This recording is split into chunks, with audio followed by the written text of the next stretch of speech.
Hello everyone, good morning. Welcome to Glance academy. दोस्तों, आज है 19 नवंबर और मैंने कल आप लोगों के लिए एक वीडियो पोस्ट की थी जिसमें बताया था कि हम लोग जो करंट अफेयर्स कवर कर रहे थे, आई दृष्टि, हैंड रिटन शॉर्ट नोट्स, घटना चक्र की जो पूरी कंप्लीट 1 ईयर की थी, उसको मैंने आपको हैंड रिटन नोट्स में प्रोवाइड भी कराया था। बहुत सारे लोगों ने उसे परचेस भी किया था और उसकी कंप्लीट क्लास करा दी थी। और वो किस एग्जाम्स के लिए थी देखा जाए तो वो यूपी पीसीएस प्रीलिम्स 2024, समीक्षा अधिकारी और बीपीएससी।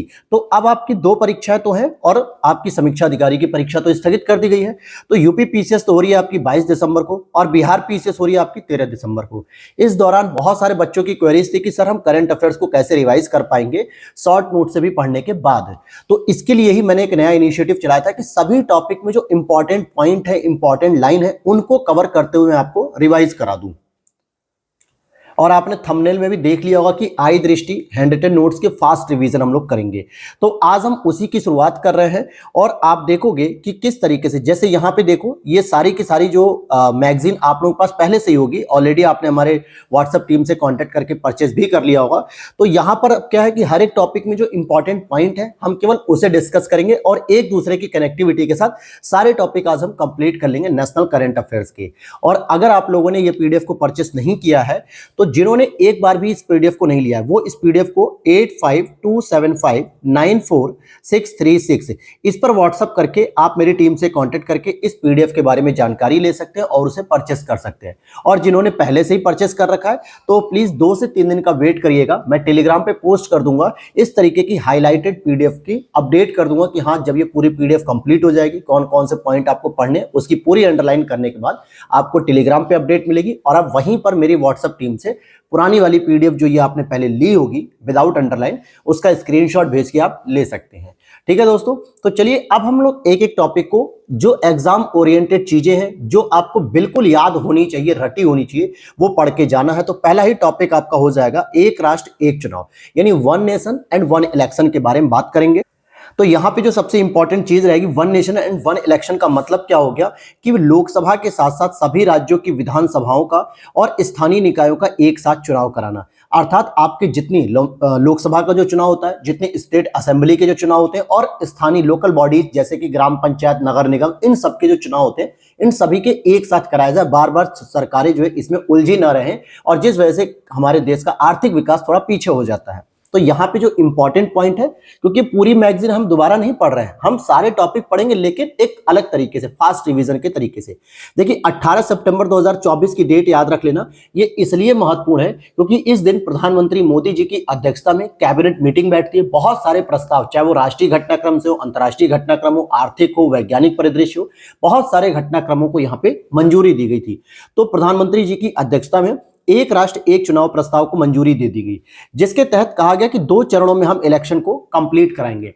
तो पहले चरण में क्या होगा, पहले चरण में आपकी लोकसभा और जितने भी राज्य विधानसभा के इलेक्शन होंगे, जैसे अभी आप देख रहे हो कि झारखंड में चुनाव प्रचार चल रहा है लगातार, इससे पहले हरियाणा में चुनाव प्रचार चला, उससे पहले अरुणाचल प्रदेश, सिक्किम में, आंध्र प्रदेश में था।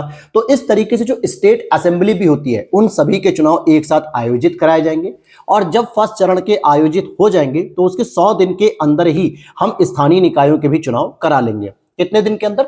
100 दिन के अंदर आपको करा लेने होंगे, जिसके लिए 2 प्रकार के संशोधन करने की बात की गई है। कितने प्रकार के? 2 प्रकार के संशोधन करने की। पहला संशोधन होगा आर्टिकल 83 के अंतर्गत संसद के जो सदनों की अवधि है, साथ ही साथ आर्टिकल 172 जो कि राज्य विधानसभा के मंडल, जो विधानमंडल की अवधि है, इन दोनों को संशोधित करते हुए एक नया आर्टिकल जोड़ा जाएगा 82A। आज अगर आप गूगल पे करोगे, चेक करोगे, या फिर कॉन्स्टिट्यूशन में अगर आप देखोगे, बेयर एक्ट में देखोगे, तो वहां पे 82 आर्टिकल तो है लेकिन 82A एग्जिस्ट नहीं करता है अभी, क्योंकि अभी उसे संशोधन करके ऐड नहीं किया गया है। ध्यान रखना कि जो पहले चरण के चुनाव के लिए, जो लोकसभा और राज्य विधानसभा के चुनाव के लिए जो हमें चाहिए कि हम एक संशोधन कर रहे हैं, 82A जोड़ रहे हैं, इसमें हमें राज्यों के अनुसमर्थन की आवश्यकता नहीं होगी दोस्तों, परंतु हम एक संवैधानिक प्रपोजल का कॉन्स्टिट्यूशन अमेंडमेंट कर रहे हैं, इसीलिए हमको विशेष बहुमत की आवश्यकता पड़ेगी। जब हम सेकंड वाले चरण की बात करेंगे, स्थानीय निकाय चुनाव में कुछ चेंजेस करने के लिए, तो वहां पे हमें आधे से अधिक राज्यों के अनुसमर्थन की आवश्यकता होगी, तभी हम जाके सेकंड वाले चरण को 100 दिन के अंदर इलेक्शन करा सकेंगे। यहां पे ये बात क्लियर होगी। अगर हम बात करें इस समिति को कि इस समिति में कितने लोग थे, तो टोटल ये 8 सदस्यीय समिति थी, जो कि वन नेशन वन इलेक्शन के लिए एक उच्च स्तरीय समिति बनाई गई थी। 8 सदस्यीय समिति थी, जिसकी अध्यक्षता कौन कर रहे थे, तो हमारे पूर्व राष्ट्रपति रामनाथ कोविंद जी कर रहे थे, जो कि आपके उत्तर प्रदेश के कानपुर के निवासी हैं। ठीक है, तो पूर्व राष्ट्रपति रामनाथ कोविंद जी ने की थी और इस कमेटी का गठन 2 सितंबर 2023 को किया गया था और लगभग 6 महीने के बाद उन्होंने 14 मार्च 2024 को अपनी रिपोर्ट सबमिट की थी। तो गठन कब हुआ, 2 सितंबर 2023 को, और 14 मार्च 2024 को इन्होंने अपनी रिपोर्ट सबमिट कर दी थी। अब चलते हैं दूसरे टॉपिक पे। अब देखो यहाँ पे बहुत सारी लाइनें मैं छोड़ दूंगा जो एग्जाम के लिए स्पेशली उतनी इंपॉर्टेंट नहीं है, लेकिन अगर आपको लगता है कि नहीं सर आपको वो चीजें भी पढ़नी चाहिए, तो ऑलरेडी मैंने घटना चक्र की आई दृष्टि की पूरी मैराथन सीरीज कराई है, हैंड रिटन शॉर्ट नोट्स इसी पीडीएफ की। चैनल पे जाओगे तो वहां पे प्लेलिस्ट में मिलेगा आई दृष्टि करंट अफेयर्स के नाम से, वहां पर एमसीक्यू सीरीज भी करा रहा हूं, ये भी वीडियो उसी में मर्ज हो जाएगी। साथ ही साथ बाकी घटनासार और आई दृष्टि की सभी क्लासेस विद मैराथन सब एक ही प्लेलिस्ट में है करंट अफेयर से रिलेटेड। आप वहां पे जाके सेक्शन वाइज पूरे कंप्लीट देख सकते हो, या फिर आपके पास नोट्स है तो आप इस पीडीएफ को परचेस करने के बाद आप उसे रीड करिए पूरे लाइन टू लाइन, फिर वहां पे अंडरलाइन भी कर सकते हैं कौन कौन सी इंपॉर्टेंट चीजें हैं। अब जैसे यहां पे अगर हम बात करें सेकंड टॉपिक क्यों इंपॉर्टेंट है, पीएम आशा। जनरली अगर आप आशा वर्ड यूज करते हो तो ये आप ये वाला आशा यूज करते हो, पढ़ते होगे, जो स्वास्थ्य कर्मियों से संबंधित होता है, जो सामुदायिक चिकित्सा केंद्र होते हैं ना, जो आपके कम्युनिटी हेल्थ सेंटर होते हैं आपके गांव में या नगर पंचायत में, ग्राम पंचायत में, तो वहां पे जो महिलाएं कार्यकर्ता होती हैं स्वास्थ्य को ध्यान में रखते हुए, वो आशा कहलाती है। लेकिन यहां पे जो आशा है वो AASHA है, ध्यान देना डबल ए है। इसका मतलब क्या हो गया, प्रधानमंत्री आशा योजना की जो घोषणा हुई थी वो दोस्तों 2018 में हुई थी। बजट कौन से बजट में हुई थी, 2018 में, जिसका फुल फॉर्म होगा प्रधानमंत्री अन्नदाता आय संरक्षण अभियान। अर्थात अन्नदाता का मतलब किसानों की आय का संरक्षण करने के लिए अभियान था, जिसका उद्देश्य था कि किसानों को उनकी उपज का एक लाभकारी मूल्य प्रदान किया जा सके। लाभकारी का मतलब क्या होता है कि जो मिनिमम सपोर्ट प्राइस होता है, जिसे हम लोग एमएसपी कहते हैं, एमएसपी के साथ साथ उन्हें और बेहतर प्राइस भी प्रदान की जा सके। तो पीएम आशा योजना, और इससे संबंधित जो एक करेक्शन भी करना था और जो इंपॉर्टेंट भी है कि इसके अंतर्गत 35,000 करोड़ रुपए का व्यय किया जाएगा और ये 2025-26 तक रहेगी। हालांकि इससे पहले मैंने इसमें 2024 लिख दिया था बाय मिस्टेक, जबकि मैगजीन में सही लिखा था 2025-26 तक। तो ये दो बातें याद रखनी इसमें। नेक्स्ट अगर हम बात करेंगे प्रधानमंत्री जनजाति उन्नत ग्राम अभियान, मैं अभी कह रहा हूं कि ये हम लोग फास्ट रिवीजन कर रहे हैं, इसका मतलब है इंपॉर्टेंट वर्ड्स को हम लोग कवर करते हुए चलेंगे, इंपॉर्टेंट लाइन और फैक्ट को कवर करते हुए चलेंगे। पूरे नोट्स को क्रम वाइज समझने के लिए आप हमारी मैराथन सीरीज या अदर सब्जेक्ट मतलब जो टॉपिक वाइज हमने पढ़ाया है नेशनल इंटरनेशनल अर्थ की, उसे फॉलो कर सकते हो, या आपके पास पीडीएफ है तो वहां से रीड कर सकते हो। तो यहां देखते हैं प्रधानमंत्री जनजाति ग्राम अभियान, यानी कि जनजातियों के जो ग्राम होते हैं जहां पे जनजातियां बहुत ज्यादा मात्रा में रहती हैं, बहुत ज्यादा संख्या में रहती हैं, उन सभी गांवों का अपडेट किया जाएगा, यानी उन सभी गांवों को क्या किया जाएगा, बेहतर किया जाएगा। तो ये एक नई घोषणा है, यानी कि नया अभियान है। तो बजट 2024-25 में इसकी घोषणा की गई थी। कब की गई थी, बजट 24-25 में, और इसमें लगभग पूरे देश के 63,000 गांवों को शामिल किया जाएगा, जिसके अंतर्गत 5 करोड़ शेड्यूल ट्राइब्स को लाभ मिलेगा। ध्यान रखना कि यहाँ पे एसटी की बात हो रही है, ओनली एससी की बात नहीं हो रही है, क्योंकि जनजाति अभियान है तो शेड्यूल ट्राइब्स को जो है कि बेनिफिट्स मिलेगा। लेकिन अगर हम बात करें कि जो आपने 63,000 गांव कवर किए वो कितने राज्यों में होंगे या यूनियन टेरिटरी, तो हमारे भारत में वर्तमान में 36 राज्य और यूनियन टेरिटरीज मिला के हैं। लेकिन कुछ राज्य और यूनियन टेरिटरीज ऐसी हैं जहां पे शेड्यूल्ड ट्राइब्स बिल्कुल भी नहीं है, इसीलिए केवल और केवल 30 राज्य यूनियन टेरिटरीज मिला के टोटल 30 राज्यों को सेलेक्ट किया गया, जिसमें आपके कुछ राज्य भी हैं और कुछ यूनियन टेरिटरीज भी हैं, क्योंकि ये योजना वहीं लागू हो रही है जहां पे जनजातियों का एक बहुत बड़ा समुदाय रहता है। अब जैसे पंजाब में अगर आप देखोगे तो शेड्यूल्ड ट्राइब्स वहां नहीं मिलती हैं, ठीक है।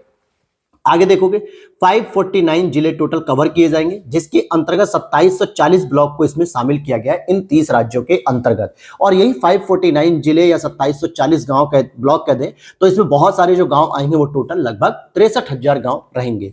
अच्छा, इसके विकास को और सहयोग करने के लिए केंद्रीय पर्यटन मंत्रालय ने स्वदेश दर्शन योजना, जो पहले से ही चली आ रही है कि अपने देश को देखिए, अपने देश का भ्रमण करिए, इसके तहत जो भी जनजातीय क्षेत्र हैं, जैसे मान लो लक्षद्वीप हो गया, अंडमान निकोबार हो गया, सोनभद्र हो गया, ऐसे बहुत सारे जो रीजन्स हैं यहाँ पे टूरिस्ट को ठहरने के लिए होम स्टेज का निर्माण किया जाएगा। लगभग 1000 गृह प्रवास बनाए जाएंगे।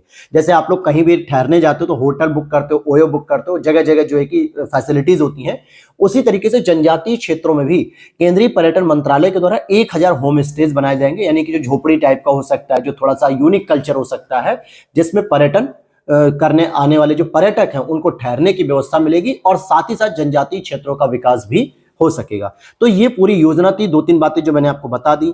आगे देखते हैं बायो राइड योजना। ये क्या है दोस्तों, ये भी इंपॉर्टेंट है। बायो राइड में हम समझने के लिए सबसे पहले ये समझेंगे कि बायो राइड होता क्या है। तो यहां आप देखोगे, जहां पे मैं रेड कलर चला रहा हूं, बायो राइड। बायो का तो मतलब हो गया दोस्तों पूरी तरीके से बायोटेक्नोलॉजी। अब यहां पे राइड का मतलब हो गया RIDE। राइड का मतलब हो गया R for research, I for innovation, E for entrepreneurship जिसको उद्यमिता कहते हैं, एंड E फॉर मतलब D फॉर हो जाएगा एंटरप्रेन्योरशिप, एंड E फॉर हो जाएगा डेवलपमेंट एंड एंटरप्रेन्योरशिप। तो सिंपल भाषा में कहें कि बायो राइड योजना कुछ और नहीं है बल्कि जैव प्रौद्योगिकी में अनुसंधान, नवाचार, उद्यमिता और विकास पर फोकस करने वाली एक योजना है। क्योंकि भारत सरकार के द्वारा जैव प्रौद्योगिकी को लगातार बढ़ावा दिया जा रहा है, साथ ही साथ विश्व के स्तर पे भी जैसे AI टूल्स वगैरह बहुत तेजी से ग्रो कर रहे हैं, ठीक उसी प्रकार से हम जैविक टेक्नोलॉजी जो है, जैव प्रौद्योगिकी, उसको भी बढ़ावा दे रहे हैं। पूरा मामला यह था कि ग्लोबल बायो इंडिया 2024 का आयोजन 12 से 14 सितंबर 2024 को न्यू दिल्ली में आयोजित किया गया। कहां पे? न्यू दिल्ली में आयोजित किया गया, जो भारत मंडपम है वहां पे आयोजित किया गया। और इस बायो राइड की फुल फॉर्म मैंने आपको बता दी है। साथ ही साथ इसकी अंतर्गत अर्थात जैव प्रौद्योगिकी अनुसंधान, नवाचार, उद्यमिता, विकास के अंतर्गत 3 प्रकार की योजनाएं शामिल की गई हैं जिससे बायो राइड योजना का संचालन किया जाएगा। पहला क्या होगा कि जैव प्रौद्योगिकी अनुसंधान एवं विकास अर्थात बायोटेक्नोलॉजी रिसर्च एंड डेवलपमेंट इसमें शामिल है। दूसरा, औद्योगिक एवं उद्यमिता विकास इसमें शामिल है, यानी इंडस्ट्री एंड एंटरप्रेन्योरशिप डेवलपमेंट इसमें शामिल होगा। तीसरा अगर हम देखें तो बायो मैन्युफैक्चरिंग और बायो फाउंड्री, इन 3 घटकों को शामिल करते हुए बायो राइड योजना को बढ़ावा दिया जाएगा। तो बायो राइड योजना में ये 3 घटक आपके शामिल होंगे। साथ ही साथ बायो राइड योजना का क्रियान्वयन कब तक होगा? तो इनका कार्यान्वयन 15वां वित्त आयोग के कार्यकाल तक होगा। 15वां वित्त आयोग का कार्यकाल आपका कब तक कंप्लीट हो रहा है? 2021-22 से लेकर 2025-26 तक ये कंप्लीट हो रहा है। उस समय तक इसकी योजना को पूरा कार्यान्वित किया जाएगा। तो ये थी बायो राइड योजना के बारे में जानकारी। आगे देखते हैं नमो भारत रैपिड रेल। देखिए मैं सारे टॉपिक पढ़ाऊंगा, लेकिन जो इंपॉर्टेंट चीजें हैं जिनको मैंने पहले ही पढ़ के हाईलाइट कर रखा है, बस वही चीजें अब आपको एग्जाम के लिए रट के जाना है अगर आपने पहले से मैगजीन को पढ़ा है। अगर एक बार भी आपने मैगजीन को नहीं पढ़ा है तो मेरी पर्सनली सलाह रहेगी आपको कि अगर आप डायरेक्ट इस वीडियो को देख के जाओगे ना, तो हो सकता है आपको बहुत सारी चीजें क्लियर नहीं होंगी। तो इसी के लिए पहले आप सब्जेक्ट वाइज जरूर पढ़ लीजिएगा, टॉपिक वाइज, चाहे मैराथन से चाहे जैसे भी, फिर इसे पढ़ोगे तो आपका रिवाइज हो जाएगा। अब यहां पर देखते हैं नमो भारत रैपिड रेल। एक चीज और याद रखना कि 2023 से ही लगातार प्रधानमंत्री नरेंद्र मोदी जी के द्वारा जो भी नए नए इनिशिएटिव किए जा रहे हैं, जो भी नई नई योजनाओं को लॉन्च किया जा रहा है या प्रोजेक्ट को, उसमें नमो भारत वर्ड यूज किया जा रहा है। ठीक है, जैसे बनारस में खिड़किया घाट का नाम बदल के नमो घाट कर दिया गया। ठीक है, बहुत सारे जो है कि ऐसे प्रोजेक्ट है जिसमें नमो वर्ड यूज किया जा रहा है। तो अब जो भी एक रैपिड रेल चलाई गई है उसको भी नाम दे दिया गया नमो भारत। यहां पर देखोगे कि 16 सितंबर को प्रधानमंत्री मोदी जी ने गुजरात में भारत की पहली वंदे मेट्रो ट्रेन का उद्घाटन किया। मेट्रो ट्रेन कोई बड़ी बात नहीं थी, मेट्रो ऑलरेडी पहले आपकी दिल्ली में चल रही है, लखनऊ में चल रही है, कानपुर में प्रस्तावित है, कोलकाता में चल रही है, बेंगलुरु में चल रही है, बहुत जगह मेट्रो ट्रेनें चल रही हैं। लेकिन ये जो मेट्रो ट्रेन है ये वंदे मेट्रो ट्रेन है। अच्छा, मेट्रो ट्रेन का मतलब क्या होता है? अगर आप दिल्ली को छोड़ दो तो बाकी जितनी भी मेट्रो ट्रेन है वो आपकी लोकल सिटीज के नाम पे, जैसे लखनऊ मेट्रो यानी लखनऊ के अंदर संचालित हो रही है, कानपुर मेट्रो मतलब कानपुर के अंदर चल रही है, कोलकाता मेट्रो यानी कोलकाता सिटी के अंदर है। इट मींस एक सिटी के अंदर ही कनेक्टिविटी प्रदान की जाती है। लेकिन ये जो मेट्रो ट्रेन है जिसको वंदे मेट्रो ट्रेन कहा जा रहा है, ये इंटर सिटी कनेक्टिविटी प्रदान कर रही है। इट मींस कि अहमदाबाद एक अलग जिला है और भुज एक अलग जिला है, इन दोनों के बीच में क्या कर रही है? संचालित होगी और इंटर सिटी कनेक्टिविटी प्रदान करेगी। और इसी मेट्रो का नाम मोदी जी ने बदल के नमो भारत रैपिड रेल कर दिया है। क्या नाम रखा? नमो भारत रैपिड रेल रखा है। क्लियर हो गया? मिशन मौसम की बात कर लेते मेरे दोस्त। अब जैसा कि आप देख रहे हो मिशन मौसम, यानी मौसम की जानकारी के लिए एक नया मिशन लॉन्च किया गया है। हालांकि इससे पहले ही जो है कि हमारे पास बहुत सारे ऐसे मिशन हैं जहां पे हम मौसम की जानकारी, पूर्वानुमान, ये सभी चीजें बता पाते हैं। लेकिन 11 सितंबर 2024 को एक नए मिशन मौसम को स्वीकृति दे दी गई और इसके लिए अगले 2 वर्षों में, ये पॉइंट हाईलाइट रखना आपको, अगले 2 वर्षों में टोटल 2000 करोड़ रुपए खर्च किए जाएंगे। क्योंकि इस पूरे के पूरे करंट अफेयर्स में यही 2 लाइन इंपॉर्टेंट लगी इस टॉपिक में कि हाँ भाई ये स्टेटमेंट वाइज बनाया जा सकता है कि मिशन मौसम के लिए जो 2000 करोड़ रुपए का परिव्यय रखा गया है वो 2 वर्षों में खर्च किया जाएगा। और आपको पता होना चाहिए कि अगर पृथ्वी के अवलोकन या फिर पृथ्वी के मौसम की जानकारी के लिए कोई भी प्रोजेक्ट लॉन्च किया जाता है तो वो आपके पृथ्वी विज्ञान मंत्रालय के अधीन होता है।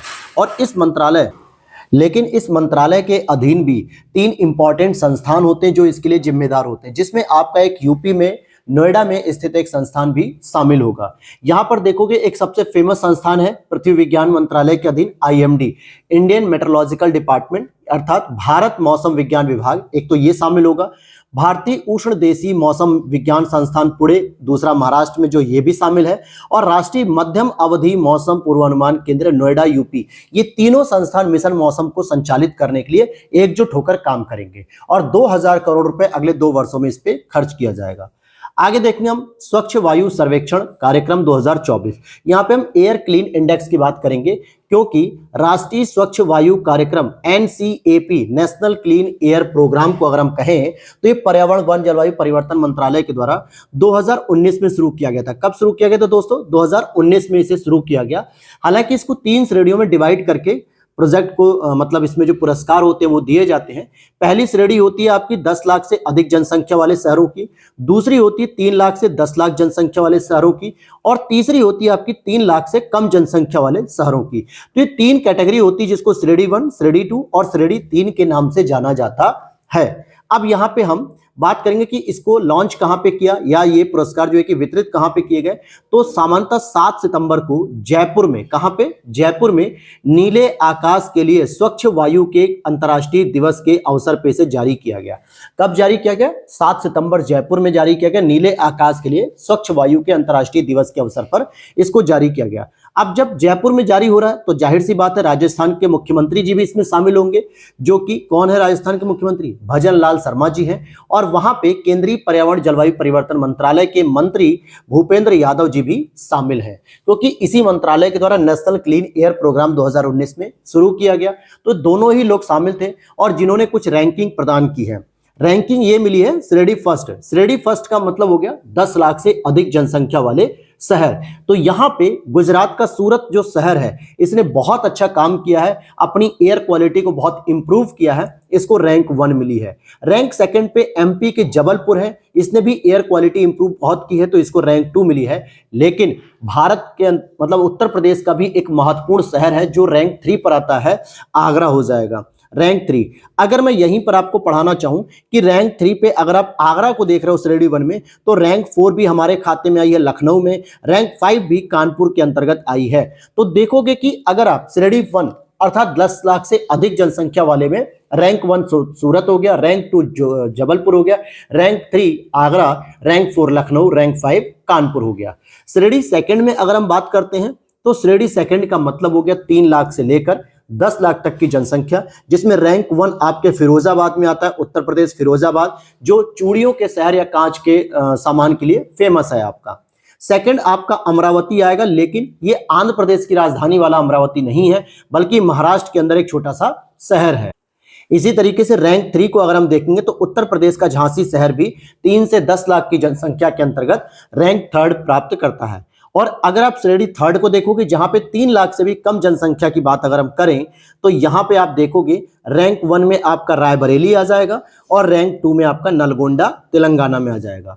तो यूपी की जो ओवरऑल परफॉर्मेंस थी मैंने आपको बताई, श्रेणी 1 में कौन कौन है, तो 3 नंबर पे आगरा, 4 पे लखनऊ, 5 पे कानपुर। लेकिन अगर हम 3 से 10 लाख की बात करें श्रेणी सेकंड में, तो रैंक 1 हमने पहले ही पढ़ा फिरोजाबाद, रैंक 3 हमने पढ़ा झांसी और रैंक 4 आपका गोरखपुर हो जाएगा। तो कह सकते हो कि एयर क्वालिटी इंडेक्स में या एयर क्वालिटी इंप्रूवमेंट में उत्तर प्रदेश ने बहुत अच्छे जो है कि रिजल्ट प्राप्त किए, बहुत अच्छा इसका प्रदर्शन रहा है। तो यहां से एक आध प्रश्न जरूर बन सकता है कि 3 से 10 लाख की श्रेणी में उत्तर प्रदेश का कौन सा जिला टॉप पर रहा या शीर्ष पर रहा। तो आपको याद होना चाहिए फिरोजाबाद। ठीक है, इस तरीके से प्रश्न बनेंगे। अब ये वाला टॉपिक कुछ खास इंपॉर्टेंट नहीं था, इसलिए मैंने इसको छोड़ दिया है, आप पढ़ सकते हो। आगे बात करेंगे, इसी में एक छोटा सा टॉपिक है जिसको मिनी टॉपिक भी कह सकते हैं, स्वच्छता ही सेवा अभियान 2024। हालांकि ये प्रतिवर्ष आयोजित होता है 17 सितंबर से लेकर 2 अक्टूबर तक, यानी गांधी जयंती की पूर्व संध्या तक 15 दिन का ये पूरा प्रोग्राम होता है, जो कि प्रतिवर्ष आयोजित किया जाता है स्वच्छ भारत दिवस के नाम पर। स्वच्छ भारत दिवस कब होता है? गांधी जी की याद में 2 अक्टूबर को, क्योंकि उन्हें स्वच्छता से बहुत प्रेम था और वो कहते भी हैं कि स्वच्छता ही सेवा है। तो उसी अभियान को लॉन्च किया गया और इस बार जो 2024 में हुआ, इसकी थीम थी 4S, यानी 4S, स्वभाव, स्वच्छता, संस्कार, स्वच्छता। इन शॉर्ट इसे हम याद कर सकते हैं कि स्वभाव ही हमारा स्वच्छता है और हमारे संस्कार ही स्वच्छता है। तो स्वभाव, स्वच्छता, संस्कार, स्वच्छता, ये हमारा प्रोग्राम है। इसको जारी कौन करता है या इस प्रोग्राम को संचालित कौन करता है प्रतिवर्ष? तो आवासन शहरी कार्य मंत्रालय, साथ ही साथ जल शक्ति मंत्रालय, ये दोनों आपसी सहयोग के द्वारा इस प्रोग्राम को संचालित करते हैं। आगे देखते हैं, हम यहाँ पे 23वां विधि आयोग के बारे में बात करेंगे। 23rd जो विधि आयोग है, हालांकि इसको हम गैर सांविधिक निकाय भी कहते हैं, नॉन स्टैच्यूटरी बॉडी भी कह सकते हैं, गैर संवैधानिक भी कह सकते हैं या फिर संविधानेतर भी कहते हैं, क्योंकि ये न तो संसद से स्टैब्लिश होती ना ही इसके स्टैब्लिशमेंट के लिए कोई संविधान में प्रोविजन है, बल्कि सरकार का एक मंत्रालय है जिसका नाम है विधि और न्याय मंत्रालय। इसके द्वारा 23वें विधि आयोग के गठन के लिए एक अधिसूचना जारी की गई है और इसी अधिसूचना को ध्यान में रखते हुए कार्यपालिका के हेड राष्ट्रपति के द्वारा, यानी राष्ट्रपति मुर्मू जी के द्वारा 3 वर्षों की अवधि के लिए, और वो 3 वर्षों की अवधि कौन सी होगी? 1 सितंबर 2024 से शुरू होकर 31 अगस्त 2027 के लिए मंजूरी दी गई है कि हाँ भाई आप इसका गठन करो। यानी विधि आयोग कितने साल का होता है? 3 साल का होता है। और इसमें जो संरचना होती है, एक तो आपका पूर्णकालिक अध्यक्ष होता है, 4 पूर्णकालिक सदस्य होते हैं और 5 अंशकालिक सदस्यों से अधिक नहीं हो सकते। तो देखा जाए 5, 4, 9 और 1, 10, टोटल इसमें 10 लोग इसमें शामिल होते हैं, जिसमें एक अध्यक्ष, 4 पूर्णकालिक सदस्य और 5 अंशकालिक सदस्य होते हैं। अगर हम 23 की बात करें तो 23 के लिए तो अभी कोई अध्यक्ष नहीं मिल पाए हैं। अगर मिल गए हो तो प्लीज कमेंट कर देना, क्योंकि मैंने अभी तो चेक नहीं किया और मैं 19 नवंबर की बात कर रहा हूं। हम बात करेंगे अगर 22वें की, तो 22वें आपके जो विधि आयोग के अध्यक्ष थे ऋतुराज अवस्थी जी, इसके अध्यक्ष थे। अब इनका कार्यकाल समाप्त हो चुका है। तो आगे मैं आपको पढ़ाऊंगा कि लोकपाल जो हमारे नए बने ना, लोकपाल, क्योंकि इससे पहले पिनाकी चंद्र घोष थे, अब उनको हटा दिया गया। अब वहां पे M.A. खानविलकर साहब की अध्यक्षता में लोकपाल का गठन किया गया है और उसमें जो अन्य सदस्य होते हैं वहां पर ऋतुराज अवस्थी जी को अपॉइंट कर दिया गया है, क्योंकि इनका यहां से कार्यकाल समाप्त हो चुका है। अब बात करेंगे आगे। यहां पे ये सीधा सीधा प्रश्न बन सकता है कि सकल पर्यावरण उत्पाद सूचकांक, अर्थात कि ग्रॉस एनवायरनमेंट प्रोडक्ट इंडेक्स सबसे पहले जारी करने वाला उत्तराखंड भारत का पहला राज्य हुआ। बस यही सीधा प्रश्न बनेगा इसमें कि 19 जुलाई 2024 को उत्तराखंड के सीएम पुष्कर सिंह धामी जी ने इसे लॉन्च किया और इस तरीके से यह देश का पहला राज्य बन गया है जो ग्रॉस एनवायरमेंटल प्रोडक्ट की बात कर रहा है कि मानवीय हस्तक्षेप से कितना जो है कि सकारात्मक परिवर्तन हुआ है। और इसका उद्देश्य क्या है कि लिंकिंग इकोलॉजी विद इकोनॉमी, अर्थात पारिस्थितिकी को अर्थव्यवस्था से जोड़ा जाए। आपको पता होना चाहिए कि उत्तराखंड में बहुत ही कम क्षेत्रफल ऐसा है जो मैदानी क्षेत्रफल है, मैक्सिमम क्षेत्रफल पहाड़ी है, पर्वतीय है, अर्थात इकोसिस्टम वहां पे बहुत अच्छे से ग्रो कर रहा है। लेकिन उसी इकोसिस्टम के माध्यम से अगर उत्तराखंड अपनी अर्थव्यवस्था को इंप्रूव करना चाहता है तो कुछ इस तरीके के इनिशिएटिव लेने पड़ेंगे उसे। नेक्स्ट अगर हम बात करते हैं सस्टेनेबल डेवलपमेंट गोल की, क्योंकि 2015 में जब पेरिस जलवायु सम्मेलन हो रहा था तो वहां पर सभी देशों ने मिलकर सस्टेनेबल डेवलपमेंट गोल को अचीव करने का एक नया टारगेट प्रेजेंट किया, जिसमें 17 आपके एसडीजी हैं सस्टेनेबल डेवलपमेंट गोल और 169 उसके जो अंतर्गत आने वाले छोटे छोटे गोल्स होते हैं। तो 2016 से इसकी शुरुआत की गई और 2030 तक इसे अचीव करने की बात की गई है। प्रत्येक देश में फिर इसके लिए रैंकिंग शुरू कर दी गई। भारत में 2018 में सबसे पहले इसका प्रकाशन हुआ और इसको तैयार करने में किसकी मदद ली गई? तो यहाँ पे यूएनओ की मदद और यूएनडीपी की मदद ली गई और इसके द्वारा ही जब सहयोग के रूप में साझेदारी की गई तो नीति आयोग ने नोडल एजेंसी के तौर पे इसके डेटा को कलेक्ट करके प्रेजेंट करना शुरू किया। अभी 2024 में 12 जुलाई 2024 को 2023-24 का चौथा संस्करण जारी किया गया है, जिसकी थीम है विकसित भारत की ओर सतत प्रगति समावेशी विकास। विकसित भारत की ओर सतत प्रगति समावेशी विकास। अब यहां पर अगर आप देखोगे तो इसमें 4 श्रेणियों में विभाजित किया था प्रत्येक राज्यों को। कुछ राज्य ऐसे होते हैं जो आकांक्षी होते हैं, एस्पिरेंट, यानी जो सस्टेनेबल डेवलपमेंट गोल को अचीव करने के लिए काम शुरू कर चुके होते हैं।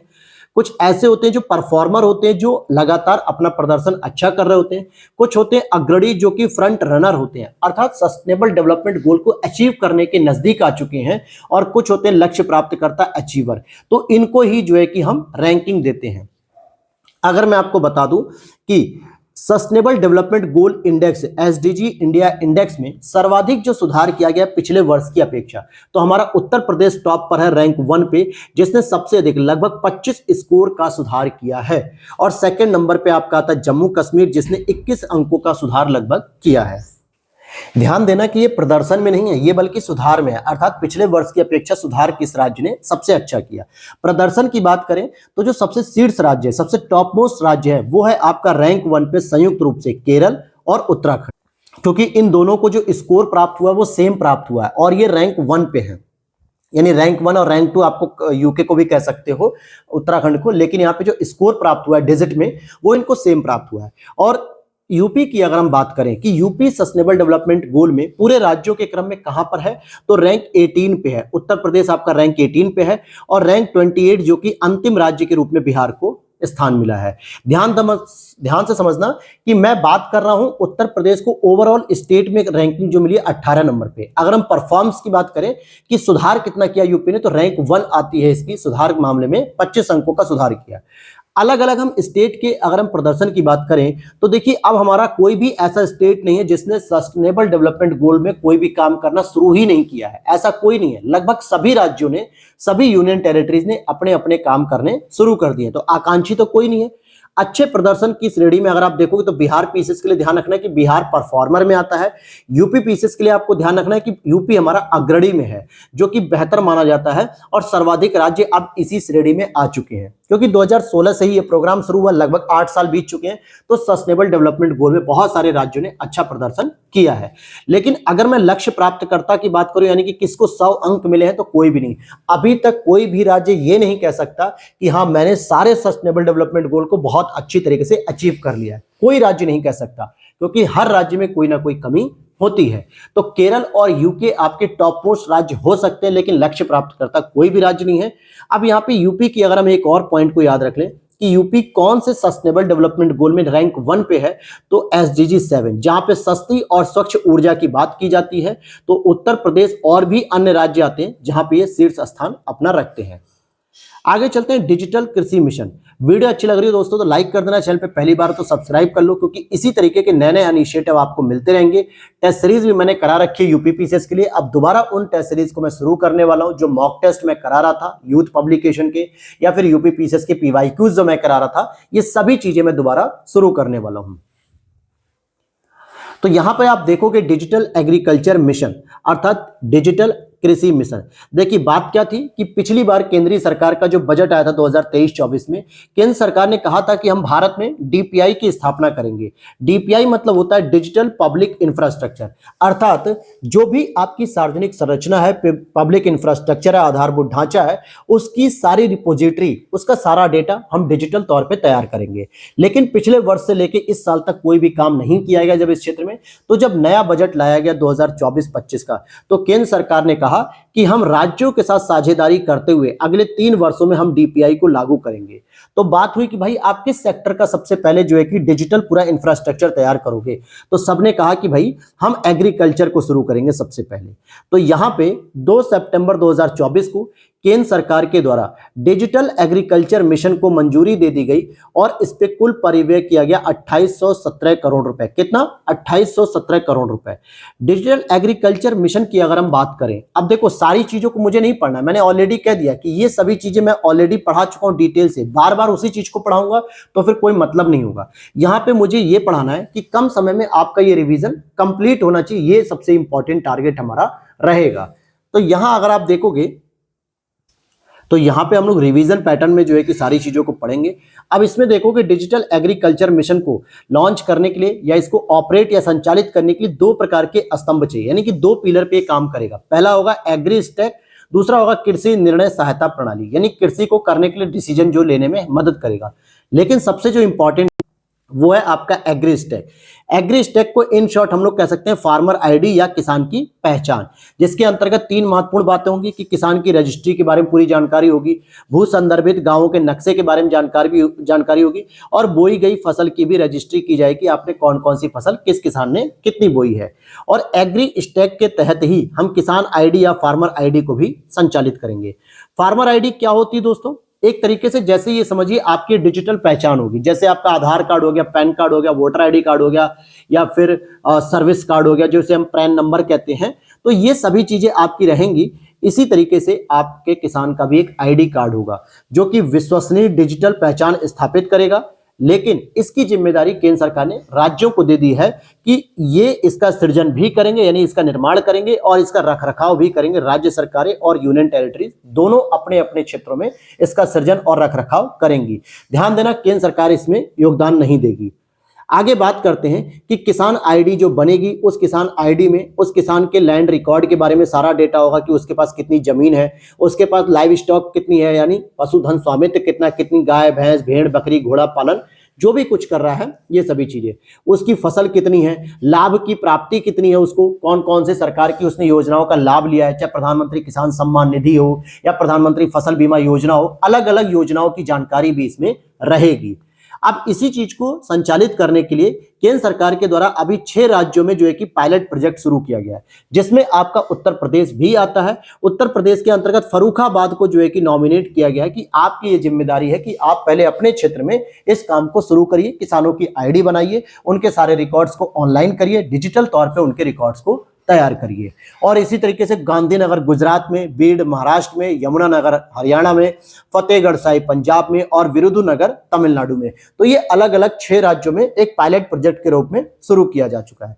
और इस पूरे टारगेट को ध्यान में रखते हुए ये जो इन्होंने कहा ना कि 3 साल में, अगले हम 3 साल में तैयार करेंगे, तो यहां पे 3 साल में 11 करोड़ किसानों का डेटा तैयार किया जाएगा।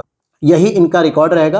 अर्थात टारगेट है कि स्टार्टिंग 2024-25 जो कि इस साल का फाइनेंशियल ईयर चल रहा है, तो इसमें अभी हम 6 करोड़ किसानों का डेटा कलेक्ट करेंगे। फिर 2025-26 में हम 3 करोड़ किसानों के डेटा को कलेक्ट करेंगे, और 2026-27 जो कि आखिरी तीसरा साल होगा जिसमें 2 करोड़ होंगे। तो टोटल अगर आप इसे जोड़ोगे तो 6 3 9 + 2 11, तो 11 करोड़ किसानों का हम डेटा यहाँ पे कलेक्ट कर पाएंगे। ये हो गया टॉपिक कंप्लीट। अब चलते हम सुप्रीम कोर्ट की बात करेंगे। सुप्रीम कोर्ट का ध्वज और प्रतीक चिन्ह के बारे में हम बात करेंगे। देखिए 28 जनवरी 1950 को हमारे सुप्रीम कोर्ट का उद्घाटन हुआ था, और उस समय पहले chief justice of India Hira Lal जे कानिया जी, या जिनको हम एच.जे. कानिया कहते हैं। अगर हम 1950 में 75 जोड़ते हैं तो लगभग 2025 में हमारे सुप्रीम कोर्ट के डायमंड जुबली ईयर का समय आ जाएगा, अर्थात वो 75 साल अपने कंप्लीट कर लेगा। इसी चीज को ध्यान में रखते हुए 28 जनवरी 2024 से ही पूरे वर्ष सुप्रीम कोर्ट के द्वारा हीरक जयंती वर्ष की शुरुआत की गई है, अर्थात डायमंड जुबली ईयर की शुरुआत की है। 75 वर्ष हमारे कब पूरे होंगे? 28 जनवरी 2025 को। ध्यान देना, 2024 में तो इस प्रोग्राम को शुरू किया गया कि हम पूरे 1 साल इस प्रोग्राम को चलाएंगे, लेकिन 2025 में आपके 75 साल कंप्लीट हो जाएंगे। और इसी अवसर पे राष्ट्रपति ने, प्रधानमंत्री ने नहीं, चीफ जस्टिस ने नहीं, बल्कि राष्ट्रपति द्रौपदी मुर्मू जी ने सुप्रीम कोर्ट के ध्वज और प्रतीक चिन्ह का अनावरण किया है। अगर हम ध्वज की बात करें तो ध्वज इसका नीले रंग का है, जिसपे 3 चित्र अंकित है। एक तो संविधान की पुस्तक का है, दूसरा सुप्रीम कोर्ट की बिल्डिंग का, और तीसरा अशोक चक्र का। इन तीनों के ही चित्र को उसमें रखा गया है। साथ ही साथ एक गोले में तैयार करने के बाद नीचे एक संस्कृत का श्लोक लिखा गया है, जिसको हम लोग कहते हैं यतो धर्मस्ततो जय। क्या कहते हैं? यतो धर्मस्ततो जय, अर्थात जहां पे धर्म है वहीं पर इसकी जीत है। तो ये बातें इसमें लिखी गई हैं। अब चलते हैं इंडिया सेमीकंडक्टर मिशन। सेमीकंडक्टर क्या होते हैं? अर्धचालकों का बहुत प्रयोग होता है, जैसे आपके मोबाइल के डिस्प्ले हो गई, टच पैड हो गया, स्मार्ट वॉच हो गया, टैबलेट हो गया, टीवी हो गई, या कोई भी ऐसे जिसमें डिस्प्ले पैनल होते हैं जहां पे आप उसको वॉच करते हो, इसमें सेमीकंडक्टर का बहुत यूज होता है। भारत एक बहुत बड़ा व्यापार बन चुका है, बहुत बड़ी जनसंख्या यहाँ पे, जहां पे मोबाइल की अब जरूरत है। हर एक व्यक्ति के पास लगभग मोबाइल पहुंच भी रहा है, लेकिन अगर इसमें सेमीकंडक्टर हमारे भारत में ही मैन्युफैक्चर किया जाए तो इसकी प्राइसिंग बहुत डाउन हो सकती है मोबाइल की, और मोबाइल इजीली एक्सेस हो जाएगा गरीब से गरीब लोगों को सस्ते में सस्ता। इसके लिए भारत सरकार ने 2021 में सेमीकॉन इंडिया कार्यक्रम को मंजूरी दी थी। सेमीकॉन अर्थात सेमीकंडक्टर से संबंधित एक इंडिया प्रोग्राम को शुरू किया। हालांकि 2021 से लगातार प्रयास कर रही थी सरकार कि कोई नया जो है कि इसमें प्रोजेक्ट आ जाए, नया इन्वेस्टमेंट आ जाए ताकि हम इसमें काम करें। तो इसी दौरान आप देखोगे कि पहली एक इन्वेस्टमेंट आती है और 5 अर्धचालक इकाइयों की स्थापना में जून 2023 में पहली बार साणंद गुजरात, ये एक जगह है गुजरात में साणंद, जहां पे पहली अर्धचालक यूनिट लगाई गई अर्थात सेमीकंडक्टर प्लांट लगाया गया, जो कि माइक्रोन टेक्नोलॉजी इंक नाम की एक कंपनी है, इसके द्वारा इसको लगाया गया। तो भारत में सबसे पहले सेमीकंडक्टर पॉलिसी लागू करने वाला राज्य भी गुजरात है और वहीं पर सबसे पहले सेमीकंडक्टर प्लांट भी एस्टैब्लिश किया गया। उसके बाद फरवरी 2024 में 3 और नए प्लांट को मंजूरी दी गई, जिसमें अगर आप देखोगे कि धोलेरा गुजरात में जो कि टाटा इलेक्ट्रॉनिक्स प्राइवेट लिमिटेड के द्वारा यहां पे इन्वेस्टमेंट किया गया, लगाया गया। सेमीकंडक्टर फैब्रिकेशन प्लांट भी इसे कहते हैं। इसकी विशेषता क्या है कि एक तो ये ताइवान के साथ साझेदारी करेगी, ताइवान के साथ, और दूसरा ये भारत की पहली एआई समर्पित सेमीकंडक्टर फैब्रिकेशन होगी, एआई पे आधारित होगी। उसी दौरान जो फरवरी में जो 3 में से दूसरी कौन थी, मोरीगांव असम में थी और तीसरी साणंद गुजरात में थी। लेकिन चर्चा इसलिए हुई इस टॉपिक की क्योंकि अभी लेटेस्ट आप देखोगे 1-1.5 महीने पहले ही 2 सितंबर 2024 को साणंद गुजरात में कायंस सेमीकॉन प्राइवेट लिमिटेड के द्वारा 3300 करोड़ रुपए का इन्वेस्टमेंट करके 5वें प्लांट को लगाया गया। टोटल 5 प्लांट लग चुके हैं पूरे भारत में और ये 5th नंबर का प्लांट है जो गुजरात में ही लग गया। और इसी चीज को देखते हुए ग्लोबल स्तर पे, वैश्विक स्तर पे सेमीकंडक्टर इकोसिस्टम तैयार करने के लिए यूएसए ने भारत के साथ साझेदारी की है। क्या किया, यूएसए ने 9 सितंबर 2024 को इंडिया सेमीकंडक्टर मिशन के अंतर्गत भारत से साझेदारी कर ली है। तो ये सेमीकंडक्टर से संबंधित 3-4 पॉइंट थे जो मैंने आपको बता दिए। अब आगे चलते हैं, बाधवन पत्तन की बात करें। बहुत ही चर्चा में रहा है और ये प्रश्न हो सकता है डायरेक्टली 1 लाइनर में ही बनेगा। वाधवन पत्तन की बात करें तो प्रधानमंत्री नरेंद्र मोदी जी ने पालघर, जो कि महाराष्ट्र का एक जिला है, वहां पर इसका शिलान्यास किया, अर्थात इसको बनाने के लिए शिलान्यास कर दिया है। ठीक है, इसको कहा जा रहा है वाधवन पोर्ट प्रोजेक्ट लिमिटेड, इसके द्वारा ही इसे बनाया जाएगा। लेकिन इसमें जो मनी लगाया जाएगा, जो इन्वेस्टमेंट किया जाएगा, वो 2 संगठन कर रहे हैं। पहला जवाहरलाल नेहरू पोर्ट अथॉरिटी, जिसको हम लोग नहावा शुवा एयर मतलब पोर्ट भी कहते हैं, इसकी हिस्सेदारी 74% है। और दूसरा है महाराष्ट्र मैरीटाइम बोर्ड, इसकी हिस्सेदारी 26% है। इन दोनों की हिस्सेदारी में ही वाधवन पत्तन को तैयार किया जा रहा है, जो हर मौसम के लिए, ध्यान देना, हर मौसम के लिए greenfield deep draft major port के रूप में विकसित होगा और जो विश्व के टॉप 10 पत्तनों में से एक हो जाएगा। ठीक है, और इसी दौरान अगर मैं आपको बताऊं कि CPPI इंडेक्स जारी की गई, जिसको हम लोग कहते हैं कंटेनर पोर्ट परफॉर्मेंस इंडेक्स 2023, यानी विश्व में ऐसे टॉप 100 पोर्ट कौन से, बंदरगाह पोर्ट कौन से हैं जिन्होंने बहुत अच्छी प्रगति की है, बहुत अच्छी जो है कि सुविधा दी है, लॉजिस्टिक सपोर्ट है, हर एक चीज में वो बेहतर है। पहली बार ऐसा हुआ है कि टॉप 100 में भारत के 9 पत्तनों को शामिल किया गया। ये पहली बार है कि भारत के टॉप 100 मतलब 9 जो है कि पत्तन इसमें शामिल किए गए हैं। ठीक है, इससे पहले ऐसा कोई भी रिकॉर्ड नहीं था। लेकिन अगर इसमें देखोगे सबसे बेहतर रैंकिंग जो दी गई है 19 नंबर पे, 19वें नंबर पे विशाखापट्टनम को दिया गया, विशाखापट्टनम बंदरगाह जो कि आपके आंध्र प्रदेश में है। और 27 नंबर पे मुंद्रा एयरपोर्ट मतलब मुंद्रा पत्तन जो पोर्ट है गुजरात के अंतर्गत, उसे दिया गया है। समझ आ रहा है टॉपिक दोस्तों? मैं उम्मीद कर रहा हूं कि चीजें आपको रिवाइज हो रही होंगी कि हाँ सर इसी तरीके की चीजों की जरूरत थी कि ताकि कम समय में आप रिवाइज कर पाओ। क्योंकि देखो जीएस भी पढ़ना है आपको, सीसैट भी पढ़ना है, करंट अफेयर्स भी पढ़ना है, बहुत कुछ पढ़ना है। और बिहार पीसीएस अगर आप दे रहे हैं साथ में तो बीपीएससी के लिए बिहार स्पेशल भी पढ़ना होगा। ठीक, तो ऐसे में आपके लिए जरूरी है कि करंट अफेयर जितना मिनिमाइज फॉर्म में हो, जितना इन शॉर्ट फॉर्म में हो, उतना ही बेस्ट आपके लिए रिजल्ट होगा। और आप देख रहे होगे, अगर आपने इससे पहले मेरी क्लास की होगी तो वहां पे बहुत डिटेल से हर एक चीज को और कनेक्ट करके आपको समझा रहा था। लेकिन यहां पे मैं डायरेक्टली एग्जाम ओरिएंटेड पॉइंट पे फोकस कर रहा हूं, जहां से प्रश्न डायरेक्टली पूछे जा सकते हैं और आपको ये प्रश्न याद रखने ही होंगे। हालांकि इसके साथ अगर आप मेरी 1000 एमसीक्यू सीरीज को कर लेते हो करंट अफेयर्स की विद एक्सप्लेनेशन के साथ, जो मैंने पीडीएफ पोस्ट की है, वीडियो लगातार आ रही है, लगभग 700 क्वेश्चन हो चुके हैं या 600 कंप्लीट हो चुके हैं, तो जल्दी ही हम उसे और भी 1 से 2 दिन में कंप्लीट कर लेंगे। 2 चीजें अगर आप कर लेते हो तो करंट अफेयर्स का आपका टेंशन कंप्लीट हो जाएगा। नेक्स्ट टॉपिक हम देख, एकीकृत पेंशन योजना, यूपीएस की बात करेंगे। अभी तक हमारे जो सरकारी कर्मचारी हैं वो ओपीएस और एनपीएस में उलझे हुए हैं। नेशनल पेमेंट सिस्टम कह दो, चाहे नेशनल पेंशन स्कीम कह दो, और ओल्ड पेंशन स्कीम कह सकते हो। लेकिन इसी दौरान केंद्र सरकार के द्वारा एक यूनिफाइड पेमेंट पेंशन स्कीम ला दी गई है। हालांकि अभी ये केंद्र सरकार के लिए लागू की गई है, कर्मचारियों के लिए जो 23 लाख कर्मचारी होंगे उनके लिए यूपीएस शुरू की गई है। लेकिन क्या राज्यों पे भी बाध्यकारी होगी?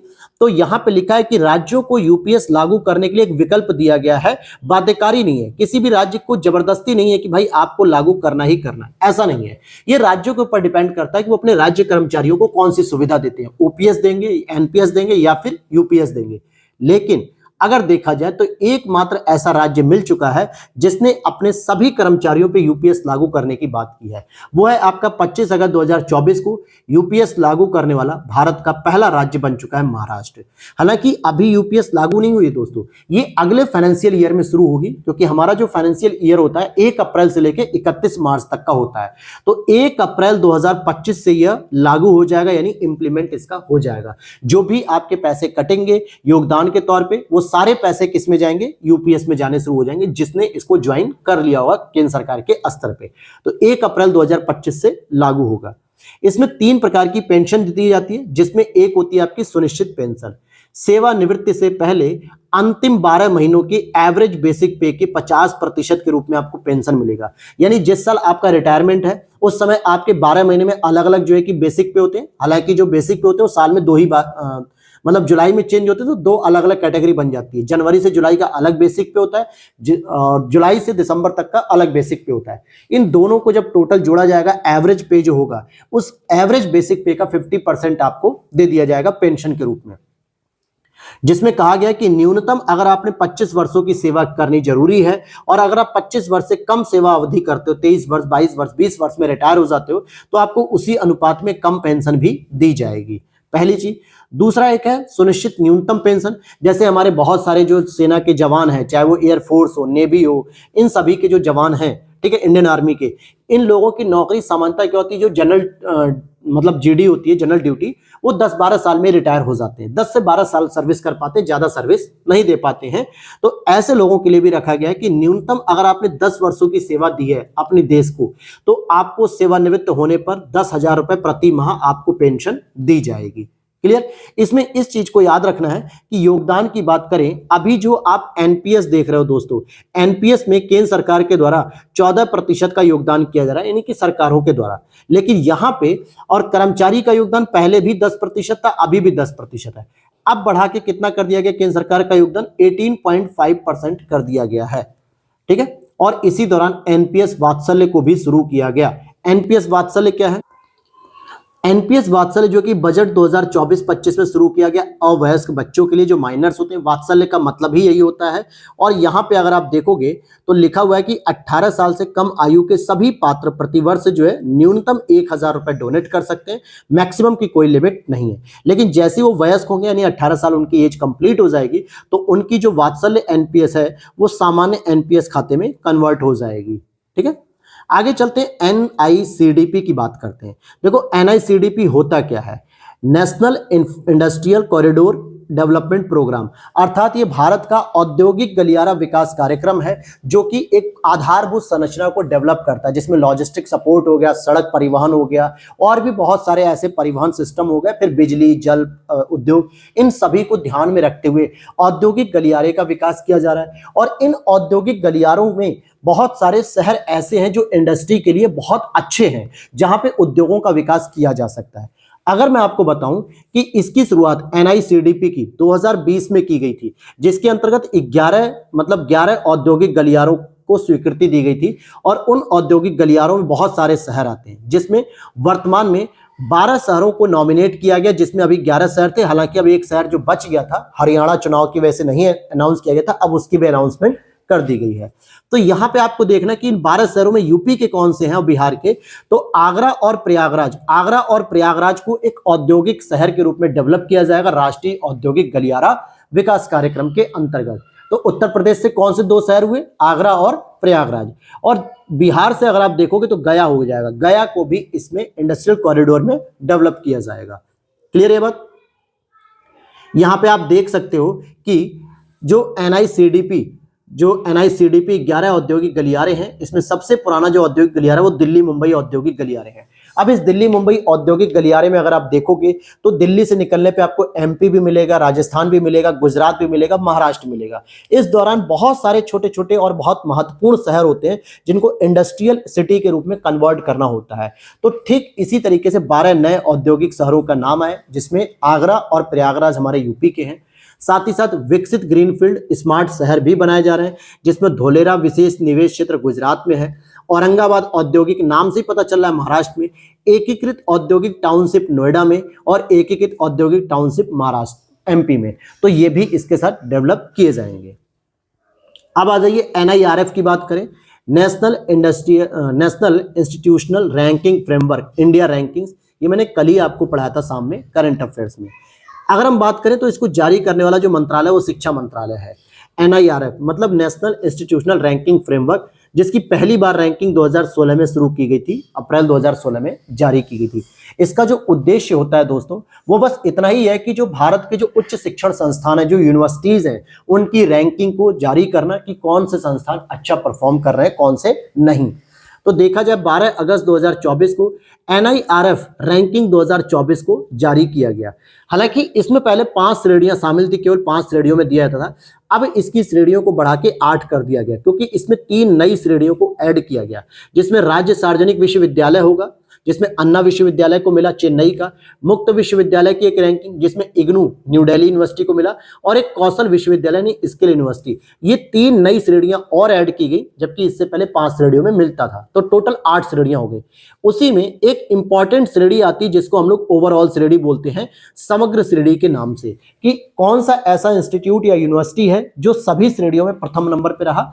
तो रैंक 1 आपको मिलती है आईआईटी मद्रास को, यही चीज मैंने कल पढ़ाई थी आपको, आईआईटी मद्रास। रैंक 2 आपको मिलेगी आईआईएससी बेंगलुरु को, और रैंक 5 आपके मिलेगी आईआईटी कानपुर को।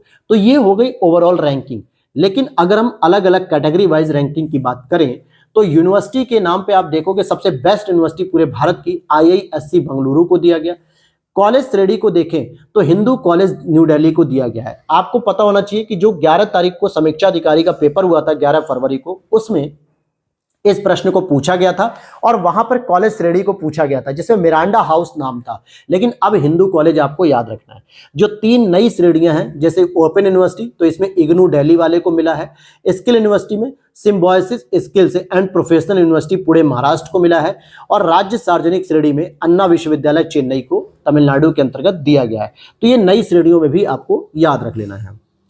चलते हैं संविधान हत्या दिवस की बात कर लेते हैं, जो कि 25 जून को होता है। लेकिन उसके पीछे का बैकग्राउंड क्या है, क्योंकि देखिए भाग 18 के अंतर्गत आपातकाल के प्रावधान दिए गए 352 से लेकर 360 तक, जिसमें अब तक टोटल 3 बार आपातकाल लगा। सबसे पहले इंडिया चाइना वॉर के दौरान 26 अक्टूबर 1962 से लेकर 10 जनवरी 1968 तक पहला आपातकाल लगा रहा। दूसरा आपातकाल इंडिया पाकिस्तान वॉर के दौरान 3 दिसंबर 1971 को लगा।